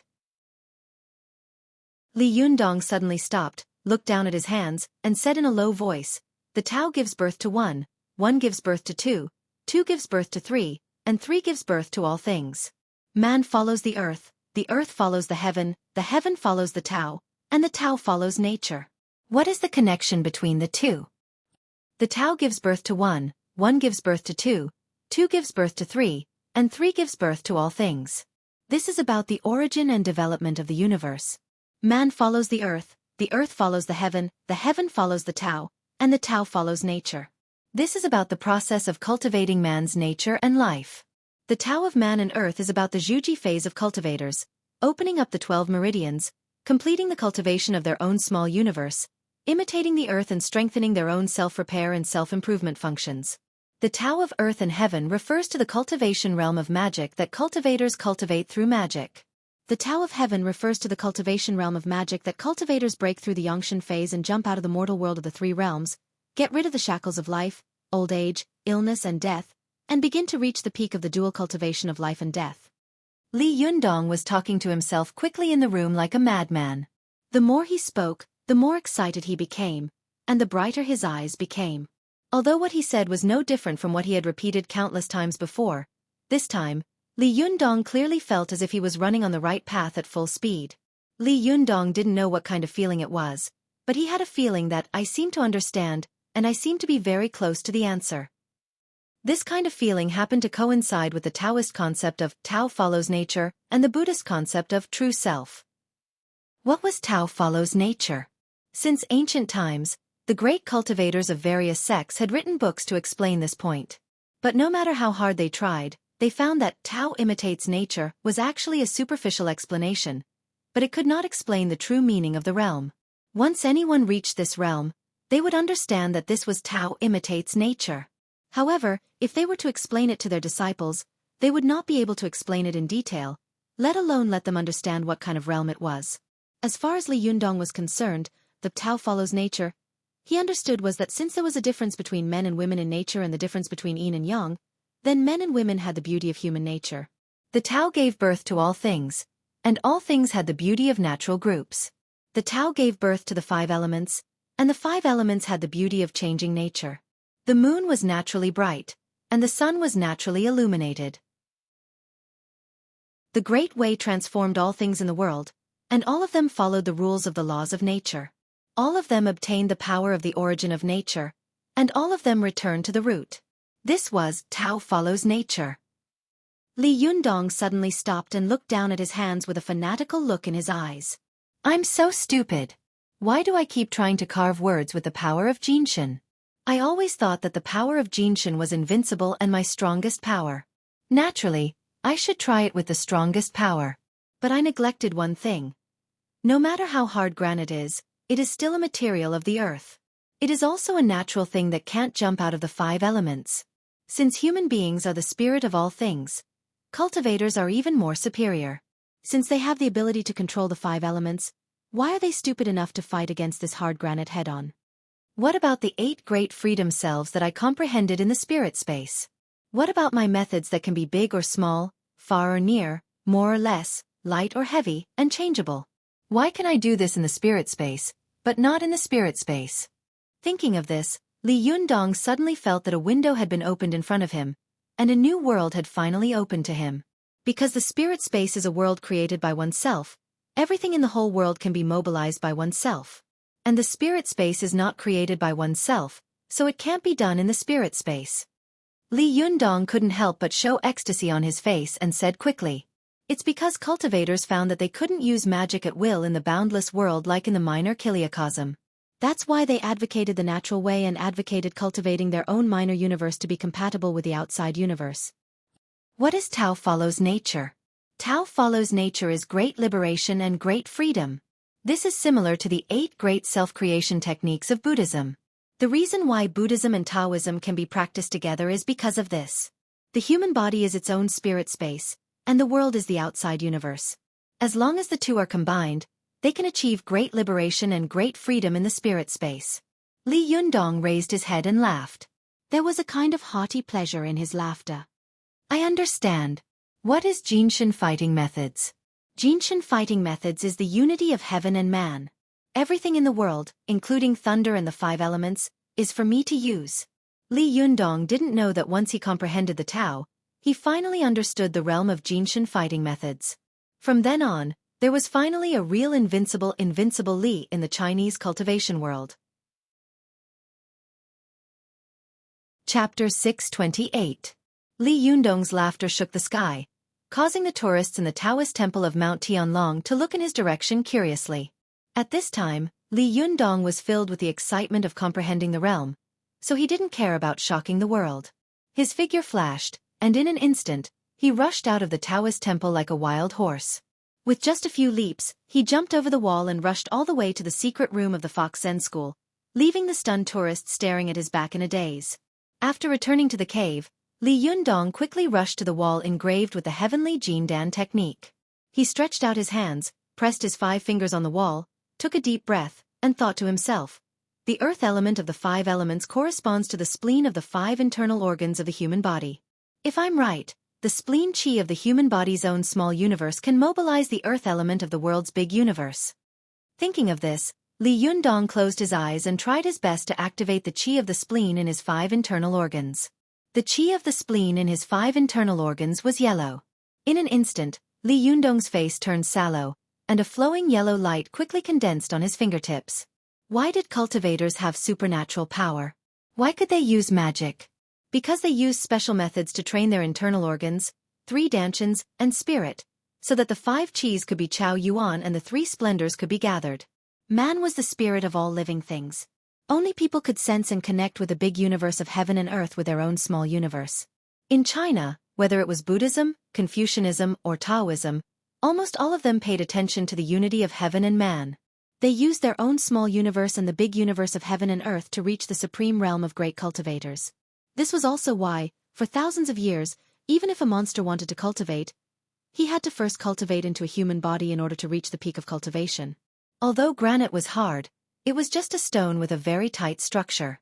All the stones in the world belonged to the earth element, and the chi of the human body's spleen corresponded to the earth element of the 5 elements. In addition, Li Yundong had cultivated to the Jinshin phase at this time, and the chi of the 5 internal organs was incredibly powerful. He used the earth element chi of his own small universe to penetrate into the granite, and immediately stirred up the earth element molecular structure inside the granite. Li Yundong felt as if he was pressing on a soft sponge. The hard granite under his palms flowed like water, even rippling. Li Yundong moved his hand away from the rock, and the waves on the surface of the rock immediately disappeared. But when Li Yundong pressed his hand on it, wave-like lines began to appear on the surface of the rock again. Li Yundong smiled slightly and exerted a little force with his fingers. The rock on the surface of the rock turned into fine powder and fell down. It was as if Li Yundong was not digging out hard granite, but just a piece of dry bread. Li Yundong had comprehended the way of fighting, and the joy in his heart was indescribable. He thought for a moment, and a smile appeared on the corner of his mouth. He wrote a few big words on the side of the wall. Li Yundong was here. After writing, Li Yundong stood back and saw that the words of the mystical silver fox were dancing like dragons and phoenixes, strong and powerful. Every stroke was magnificent, showing an extremely profound knowledge of calligraphy. His own words were crooked and twisted, like chicken claws. If he looked at it alone, it would be fine, but when put together with the words of the mystical silver fox, it was really unsightly. Li Yundong laughed self-deprecatingly. He stretched out his hand and wiped the words on the wall as if he were wiping a blackboard. There was almost no trace left, only a few faint traces of his palm brushing the wall. Li Yundong laughed and said to himself, "Senior mystical silver fox, I won't leave words beside you to show my incompetence. This wall, it's better for you to have it all by yourself." Li Yundong smiled slightly and was about to turn around and leave. However, when he was about to enter the tunnel at the entrance of the cave, he suddenly stopped. Li Yundong suddenly turned his head and opened his eyes wide. He looked at the wall that his hand had wiped away in surprise and doubt, and a voice echoed in his mind. Although I have practiced the heavenly Jindan technique to the 9th level, I have violated the divine punishment because of it. I think I will have to go through the tribulation in a few days. If I fail, my soul will be scattered. Therefore, I left the heavenly Jindan technique here. I hope that in the future, the successor of my Fox Zen school can succeed and save my scattered soul from heaven and earth, so that I can reappear in the world. At the Taoist assembly, Yen Feng had vowed to say these words and said that they had been left in the cave by the mystical silver fox. But at that time, Li Yundong did not see these words, so he only thought that what Yen Feng said was slander. But just now, Li Yundong had wiped away the writing on the stone with a casual swipe. This made Li Yundong suddenly think of one thing. Could what Yen Feng said be true? Did the mystical silver fox really leave such a message? Or could it be that she had indeed left such a message, but someone had purposely erased it? Thinking of this, Li Yundong was suddenly moved. He couldn't help but walk quickly to the wall and carefully look at all the corners of the wall. Because there were so many big words engraved on this huge wall, almost everyone who saw this wall would be attracted by these big words, the scriptures recorded on the wall, and even the mystical silver fox who had carved these words. How could anyone pay attention to anything else? At this time, Li Yundong searched carefully. His hand went back and forth on the wall and touched it carefully. Sure enough, he found a trace of a palm smeared on the bottom left of this large paragraph of words. Li Yundong's face changed and he thought to himself, in the past, people wrote from right to left, from top to bottom. The mystical silver fox must have written the words in the bottom left corner at the end, and it was erased long ago. No wonder I didn't see it. But who was it that erased it? Li Yundong couldn't help but think of the burly and mysterious man he had seen in the cave. He thought to himself, is it him? But soon Li Yundong denied this idea. He thought to himself, no, I didn't see this piece of text when I first entered the cave. It means that someone had erased it before he came in. Who could it be? Could it be Lu Yi? Li Yundong suddenly seemed to understand something. He was horrified and couldn't help taking a step back. He stared at the domineering words on the wall with his eyes wide open and murmured, Mystical silver fox Chen babe. You don't really want to be resurrected, do you? Or, is there really someone who wants to resurrect you? Could it be that everything Yen Feng said is right? Is Lu Yi secretly manipulating all this? Yes, it must be so. In this case, everything makes sense. Why was the golden snake I buried stolen? Why did Mei Nyang appear in Mount Gazao? So that's how it is. Lu Yi, do you really want to resurrect the mystical silver fox? No wonder Master Purin of Shiyuan Temple and Abbot Xinqing of Jinshan Temple once asked me, what would you do if your close relatives and friends were evil and wanted to destroy the cultivation world? Li Yundong's original reverence for the mystical silver fox suddenly dissipated a lot. He said with a dark face, Mystical silver fox Qianbei, although you have created many disasters in this world, I respect you as a strange woman and a legendary figure. For thousands of years, no fox demon has done so many earth-shattering things like you. No matter good or bad, this is a great thing.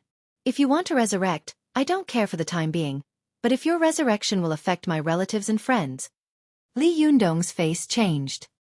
He glared at the wall engraved with the mystical silver fox's handwriting and shouted sternly, as long as you dare to implicate them. Even if you are the invincible nine-tailed fox in the world, even if you climb out of the bottom of the 18 levels of hell and resurrect in the world, I will beat you back to the 18 levels of hell with my own hands. Li Yundong's words were sonorous and powerful, and his words were full of murderous intent. After he shouted, his voice echoed in the stone room for a while.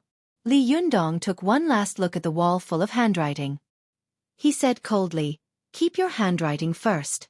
If you really implicate my relatives and friends, I will not only send you back personally, but also kill the last trace of you in this world with my own hands. After that, Li Yundong walked away quickly without looking back. By the time Li Yundong returned to the balcony of his home in Tiannan City, it was already evening. Li Yundong stood on the balcony and looked inside through the gap in the screen window.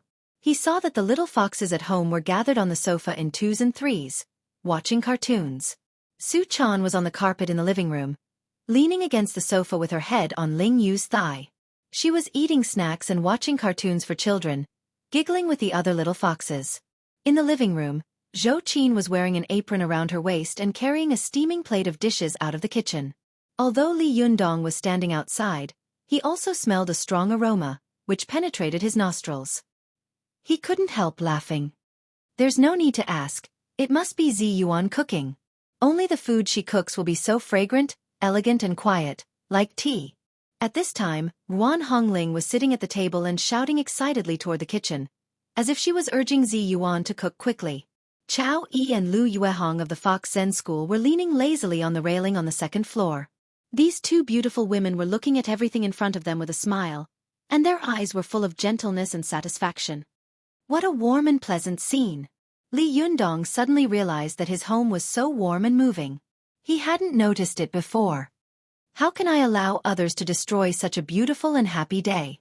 Li Yundong smiled slightly and reached out to push open the floor-to-ceiling window on the balcony.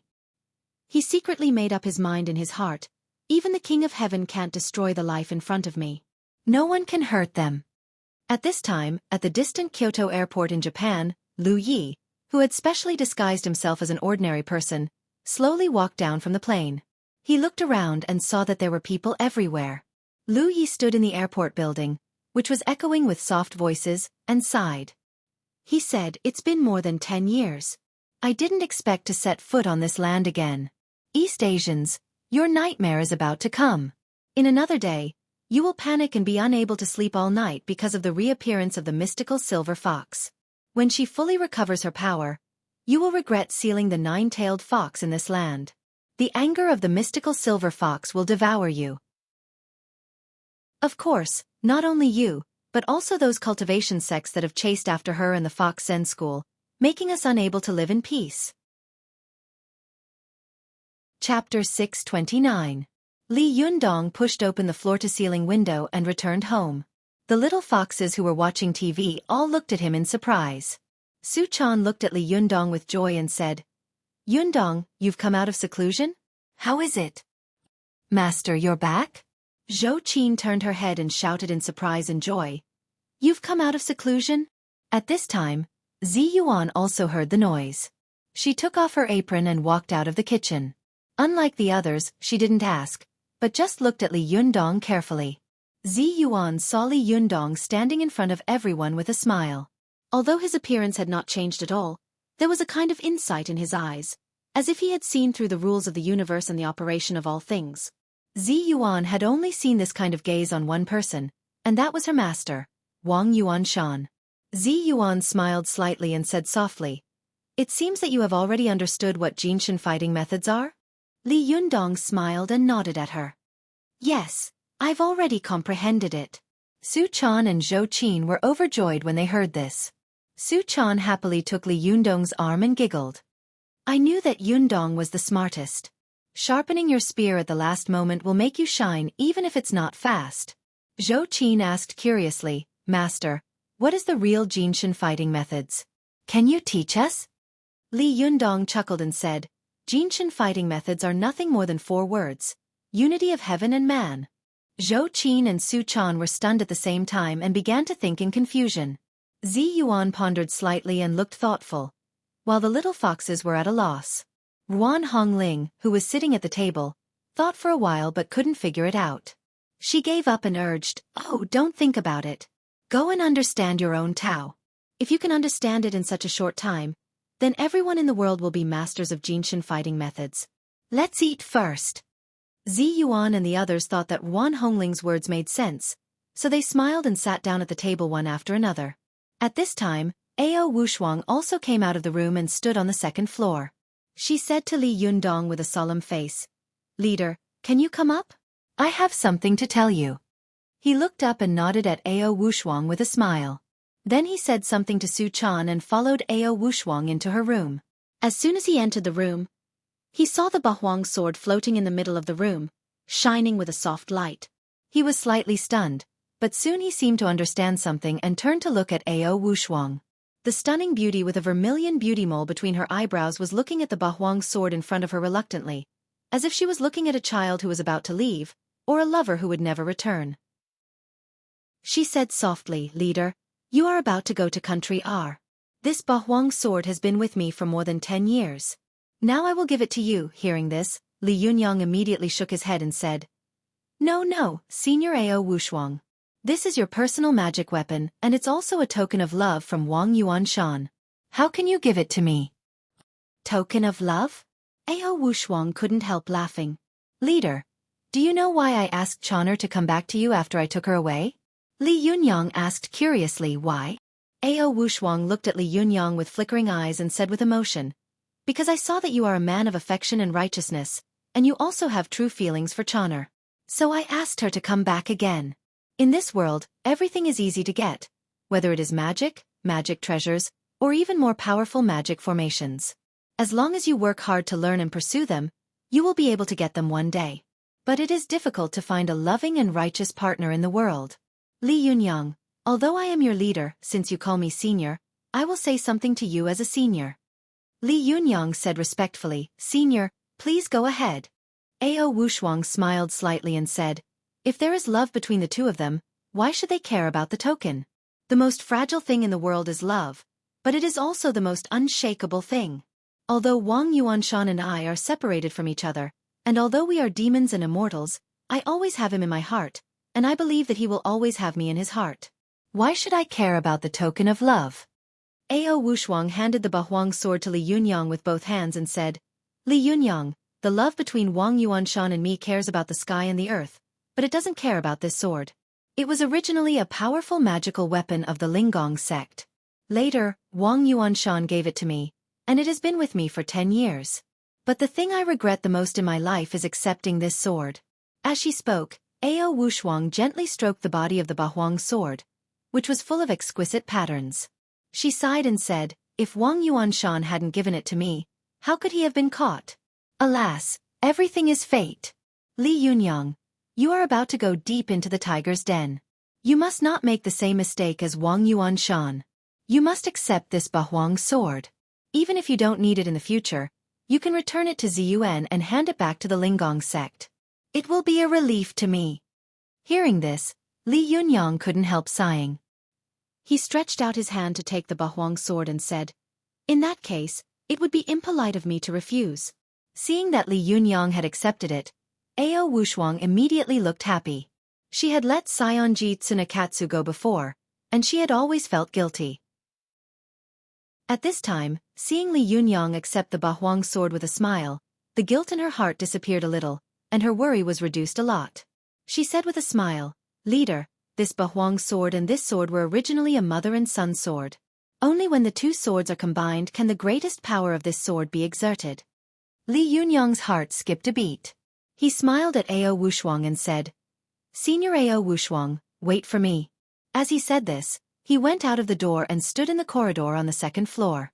He shouted at the restaurant on the first floor, Zhou Qin, give me the sword. Zhou Qin responded and opened the colorful brocade pouch. The sword instantly turned into a bolt of lightning and appeared in front of Li Yunyang. Li Yunyang reached out to hold it, turned back to the room, and stood side by side with the Bahuang sword. He saw that the whole body of the Bahuang sword was showing a cyan light, while the whole body of the sword was showing a silver light. The two swords were floating in the air, but there seemed to be a barrier between them. Neither of them was willing to approach the other, and they were repelling each other. Li Yunyang asked in confusion, What's going on? How can I combine the two swords? Ao Wushuang smiled and said, I don't know how to combine the two swords. When Wang Yuanshan gave me the Bahuang sword, he didn't say anything, and I didn't ask. When I wanted to ask later, it was too late. Speaking of this, Ao Wushuang's expression was a little gloomy, but she soon forced a smile and said, Sect leader, you are amazing and even more talented than Wang Yuanshan. I believe you will be able to figure this out. Li Yunyang looked at the Bahuang sword and reached out to hold the hilt. He secretly activated his zhenqi, trying to subdue the sword. At first, the Bahuang sword was still trembling and struggling crazily, making bursts of buzzing sword sounds. However, when Li Yunyang was still in the Yongshan phase, his zhenqi was incredibly powerful. At this time, he was already a Jinshin master, and his zhenqi was so dense and condensed that it was incredible. The high magical power of the Bahuang sword came directly from its wielder, Ao Wushuang. Although Ao Wushuang was powerful, her strength lay in the powerful physical combat ability of her fox spirit after she revealed her true form and the various magic she was proficient in, not in how strong her own magical power and zhenqi were. Wherever Li Yunyang's Zhenqi went, the Bahuang sword's own magical power and Zhenqi were defeated. It was like a hot knife cutting through cheese, with irresistible force. The Bahuang sword only resisted for a while before it announced that it had changed owners. It stopped struggling and lay docilely in Li Yunyang's palm like a tamed horse. With a thought from Li Yunyang, the body of the Bahuang sword made a cracking sound of iron rubbing against each other. The body of the sword split into small iron blades, which quickly assembled into the shape of an iron lotus throne. They rotated quickly, making a creepy sound. In the past, Li Yunyang had faced this rapidly rotating iron lotus throne more than once. At this time, observing it at a close distance, he felt that the opening and closing of the teeth were really as terrifying as a meat grinder. Even the hardest metal in the world would be instantly ground into powder if it fell in. Ao Wushuang watched from the side as the powerful magical weapon she had kept close to her for 10 years finally became someone else's treasure. For a moment, she felt a little lost, but she quickly adjusted her mentality and said with a smile, "Leader, the Bahuang sword is best at one-on-one combat. Even if it encounters an opponent with a higher cultivation than it has the ability to deal with him or even defeat him.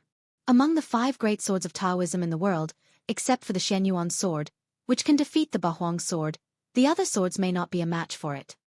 Li Yunyang chuckled and held the sword with his other hand. He wanted to combine the 2 swords into one through his Zhenqi. However, as soon as Li Yunyang connected the auras of the 2 swords, he immediately felt that the 2 swords were struggling wildly and painfully, as if they were enduring a kind of painful torture. Seeing this, Ao Wushuang hurriedly said, "No, you can't force them to merge like this. These 2 swords were originally like a huge magnet. When they were put together, there was no abnormality. However, one day, someone suddenly split it into 2 halves. Then, there was a strong repulsive force at the place where the 2 halves were split. I didn't know why, nor did I know how to eliminate it. Leader, don't try it by force, or you will hurt the powerful magical weapon." Li Yunyang saw that there was a faint crack on the bodies of the 2 swords. He immediately felt a chill in his heart and didn't dare to try again. He withdrew his Zhenqi, and soon the cracks on the swords slowly disappeared. Li Yunyang shook his head and said, "It's really strange." Ao Wushuang smiled slightly and said, "Leader, you can think about it slowly in the future. Don't rush for success. In the past 10 years, I've thought about it for a long time, but I haven't figured out the trick or the reason. Although the 2 swords can't be combined, you have the Bahuang sword and the Bahuang sword at the same time, which will still be very powerful. It will be much safer for you to go to Japan." Li Yunyang laughed and said, "Thank you, Senior Ao Wushuang." Ao Wushuang felt ashamed in her heart. She quickly asked then, "Leader, when are you going to set off? Will you take others with you?" Just as Li Yunyang was about to speak, he heard a few voices coming from the door. They said in unison, "Take me there." You're tuning in to the Xueqi's Martial Arts Saga YouTube channel. Don't forget to subscribe and join us on this journey to catch the most captivating stories.